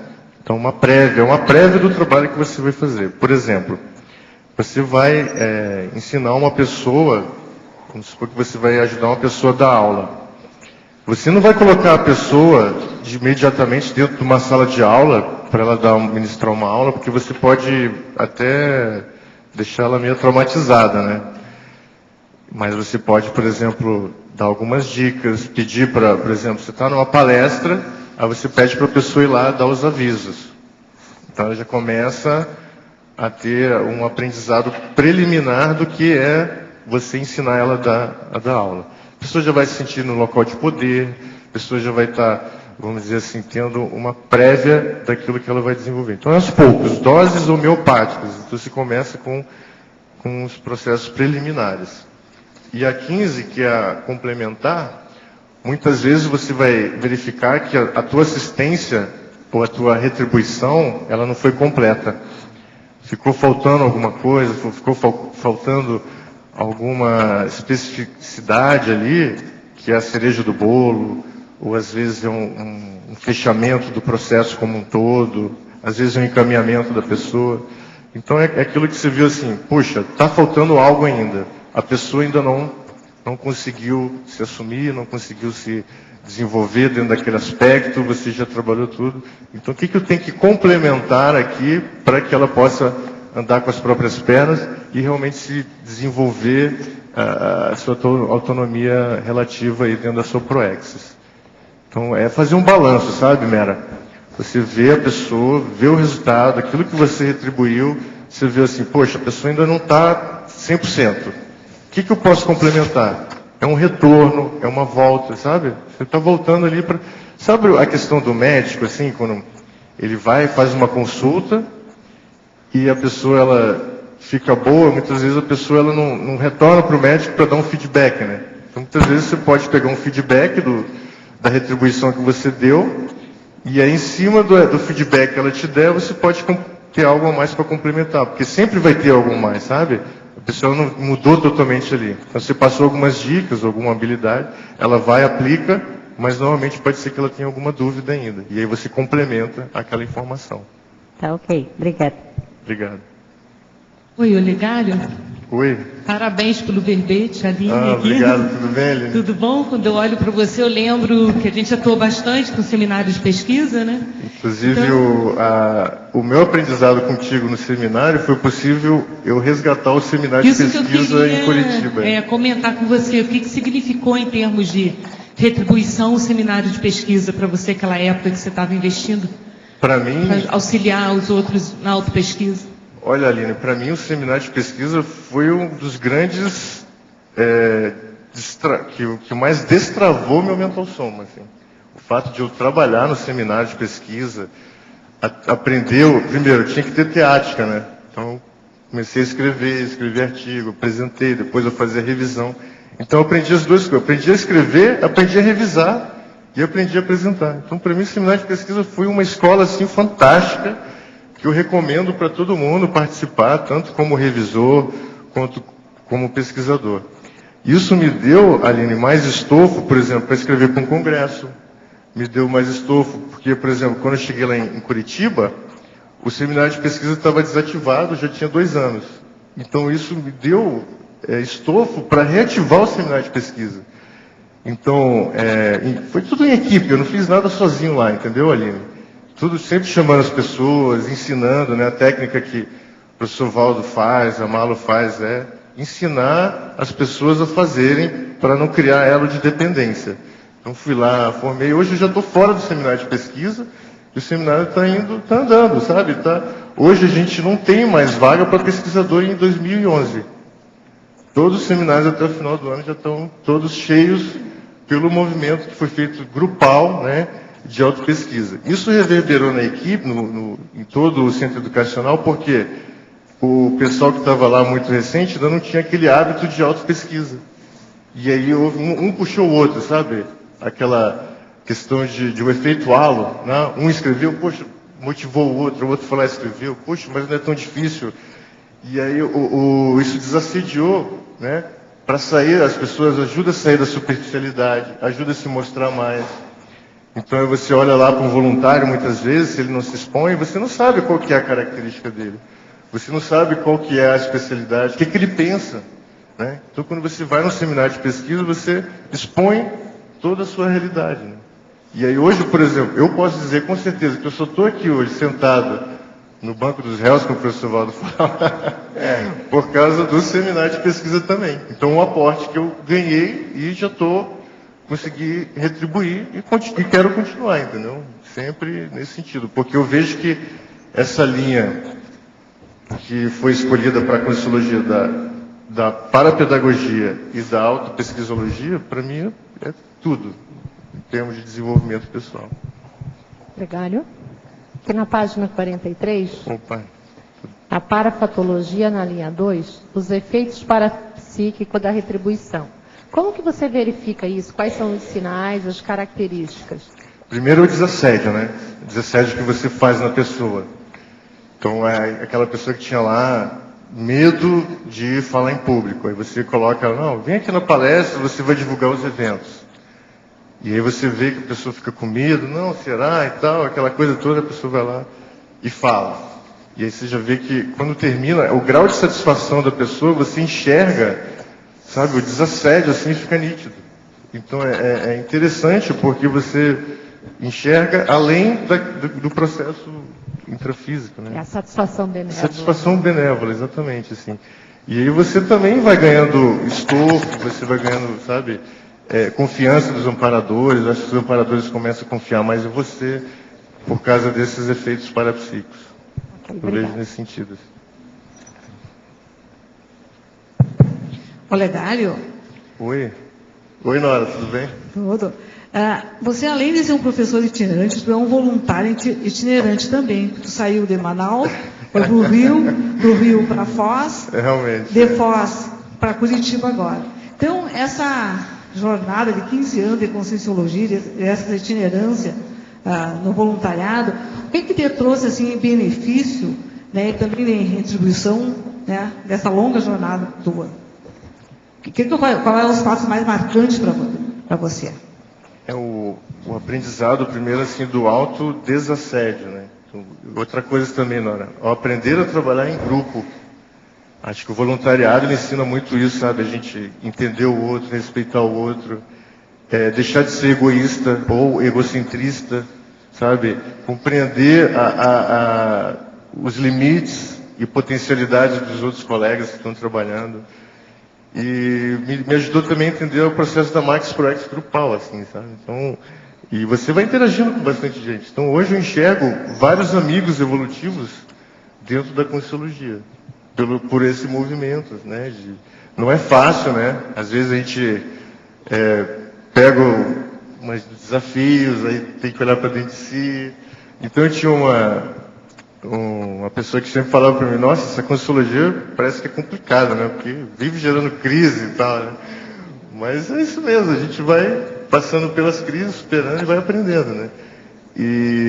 Mas o voluntariado, aliado, né? Eu falei aqui da parapedagogia, da pesquisa, mas o voluntariado também, ele é um forte, principalmente dessa questão, sabe, Nora? É a grupalidade, trabalhar a grupalidade. A gente aprender que nós sozinhos, a gente não vai muito longe, que em grupo a gente consegue muito mais. E se cada um do grupo assumir a sua responsabilidade e retribuindo, transmitindo isso para outros, a gente vai andando bem mais rápido, né? Isso aí, parabéns pelo verbete. Obrigado também pela sua presença aqui.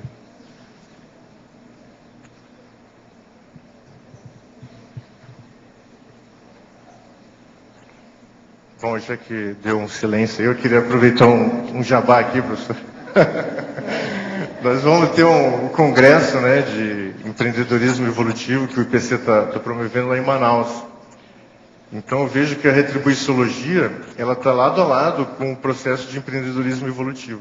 Porque quanto mais você retribui, mais você empreende, mais você aprende, mais você se desenvolve, né? E aí tem vários pesquisadores, esse verbete, ele é filho do artigo que eu escrevi, né? Então eu vou apresentar lá a temática, tudo. Então eu queria convidar o pessoal, quem tiver interesse. Manaus, apesar de ser longe, tem bastante promoções de passagem, né? Tem bastante energia densa lá, né? Tem processos da natureza. Então eu acho que vale a pena, quem tiver interesse, um turismo conscienciológico interessante, vai ter uma estrutura muito boa que está sendo organizada lá. Eu acho que é uma oportunidade de interagir com outros pesquisadores. Então, o tema vai ser mais debatido. E a pessoa conheceu o Amazonas, né? Conheceu o Amazonas, eu acho que vale a pena. Vai ser... A data é bem fácil de decorar. É só pensar no dia 11. 11/11 de 2011. Então, não tem como errar. Eu acho que a data foi escolhida estrategicamente. Então, empreendedorismo, Congresso Internacional de Empreendedorismo Evolutivo, que é uma das especialidades do IPC. O IPC ainda não tinha feito nenhum congresso desse porte, né? E aí eu acho que é um primeiro congresso. A gente espera que venham outros, né? E lógico que vai vir, né? Mas a gente só vai conseguir dar sustentação a isso se tiver a participação de outros pesquisadores. Então, quem tem interesse na retribuiçologia, quem tem interesse no empreendedorismo evolutivo, eu coloco como uma grande oportunidade. E lá é um outro Brasil, né? Um processo diferente, tem a questão da hidroenergia também bastante forte, como aqui em Foz do Iguaçu, questão da gel, da hidro, e vale a pena vocês participarem aí, fica o convite. Queria também agradecer, antes de terminar, professor, desculpa, a Dulce, né, representando toda a equipe de verbetógrafos aí. Eu acho que eu não tive contato com outros, né, mas a gente sabe que é uma equipe grande aí, então... é que a Dulce é de Manaus também, né, então a conterrânea aí ajudou bastante, foi uma sincronicidade interessante, né. Uma equipe me ajudou muito, então eu recomendo o pessoal que tiver a fim de escrever verbete. Eu me senti muito acolhido, assim, pelo pessoal, e eu gostaria de, futuramente, de poder retribuir isso também, né? Vamos ver aí como é que a gente pode estar trabalhando. Major, eu te agradeço muito, espera agora os novos 50 verbetes, o mais depressa possível. Qualquer coisa você conversa com a Dulce, se você já tem então entendimento, né? O caminho está livre, é isso? Legal. Os nossos comerciais, por favor. Obrigada. As pontuações da tertúlia de hoje foram 85 assinaturas no livro de presença, 19 perguntas presenciais, 18 perguntas respondidas online, 47 votos presenciais, 4 votos online. Hoje temos 5 recados. A mim, IMAL, o segundo Congresso Internacional de Verponologia, Paula e Evelyn, Festival de Inverno, Eduardo e Xene Consciencial, Marta, Introdução a Proexis, Roberto, Fórum de Parapolíticas de Saúde. Antes de passar os amigos, a Cristiane vai dar um aviso rapidamente. Pessoal, boa tarde. É só para avisar que nós afixamos na porta do tertuliário uma lista com os nomes dos voluntários e de todas as pessoas da comunidade conscienciológica em Foz do Iguaçu. Então, pedimos que todos voluntários se dirijam agora na saída e revisem seus dados que estão lá fixados na lista. Pode riscar diretamente no papel, tá? E complementem também as informações que estão lá. Obrigada. Boa tarde. Lembrando a todos, estamos no final do mês de julho, ainda é tempo de fazer a sua renovação da assinatura do programa Amigo da Enciclopédia ou fazer a sua adesão como mantenedor da Enciclopédia da Conscienciologia. Quem fizer a inscrição neste mês vai concorrer a uma vaga no curso 40 Manobras Energéticas, que vai acontecer no último final de semana de setembro, e também a um livro. E domingo nós temos o sorteio mensal do programa Amigos, aí sim inclui todos os amigos ativos. Vamos sortear também uma vaga no curso 40 Manobras Energéticas de setembro, uma vaga no ECP1, patrocinado pelo IPC, e um livro. Muito obrigado.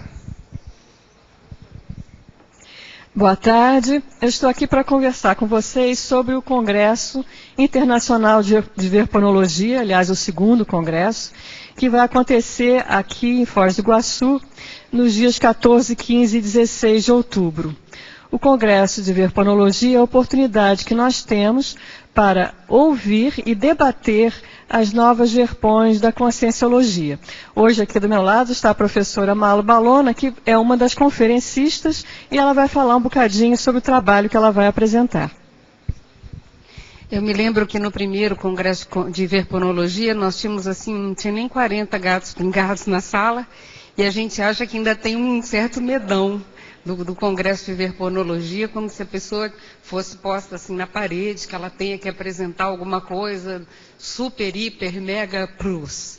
Então, é muito importante a gente saber que a verponologia, ela surge na vivência cotidiana, na banalidade aparente dos fatos, também dentro da intraconsciencialidade. Então, na intraconsciencialidade e nos fatos, está cheio de verpom para todo lado que a gente olha.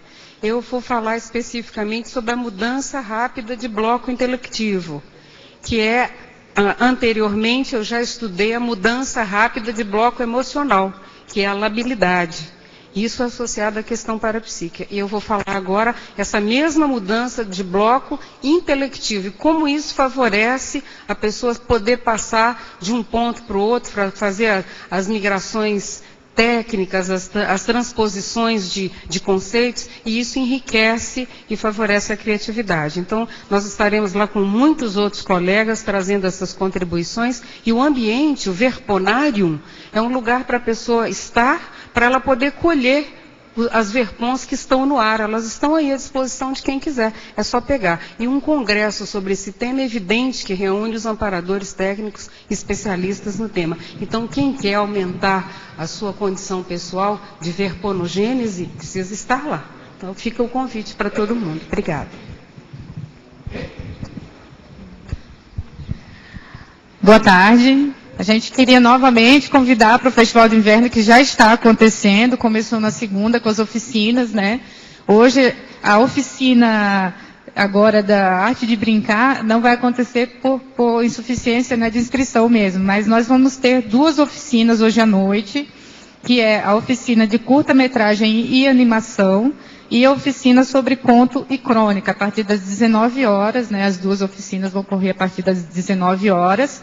E ontem nós tivemos a oficina de teatro, que foram 12 pessoas. A Tânia está ali vibrando, ela participou, gostou muito, o pessoal gostou muito e quer continuar com o trabalho do teatro, que ajuda a desreprimir. E a gente está aqui com a Evelyn, que deu a oficina ontem e vai falar sobre a peça Gênesis, que vai acontecer no festival na sexta-feira. Boa tarde. Gente, o espetáculo Gênesis é uma peça que conta com mais de 20 atores em cena. São jovens e adolescentes, estudantes de teatro. Trata de uma releitura contemporânea de mitos e tragédias gregas, que se perpetuam através dos tempos.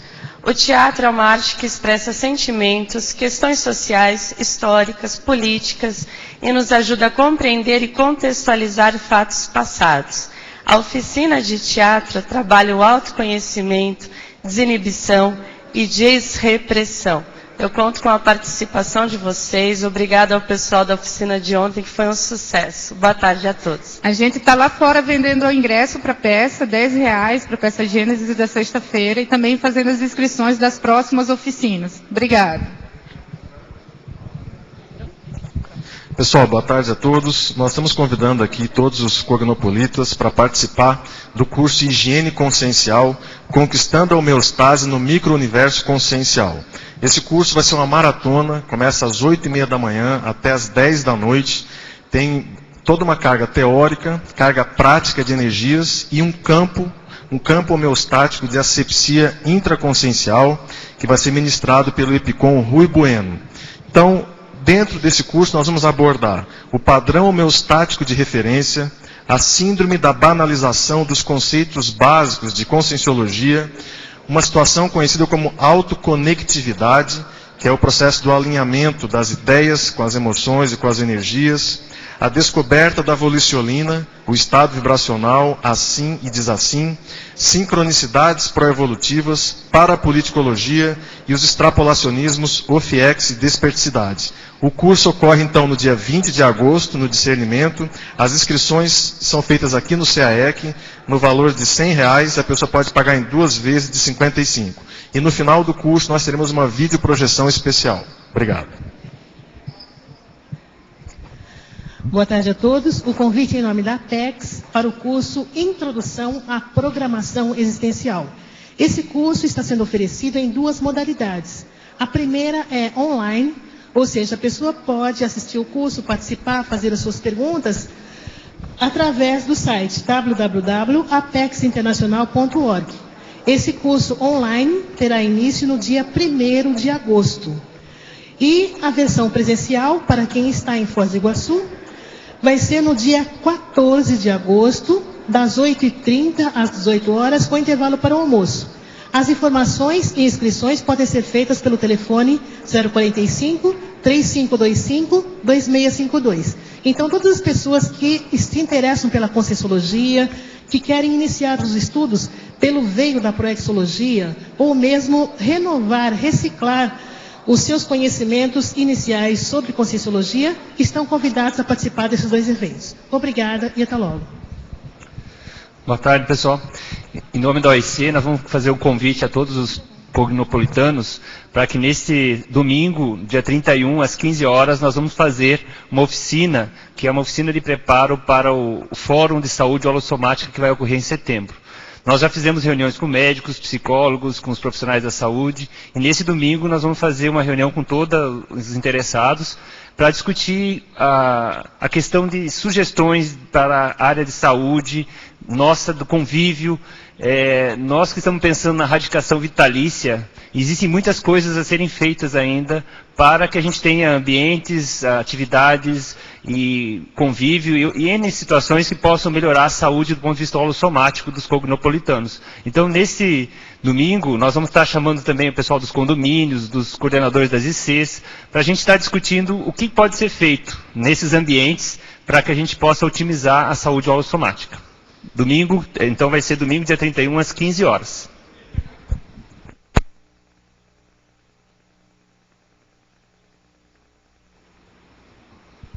O verbete eleito para amanhã é Empatia Receptiva, especialidade Interassistenciologia. Autora Lindalva Oliveira. Adalva. Obrigada e boa tarde a todos.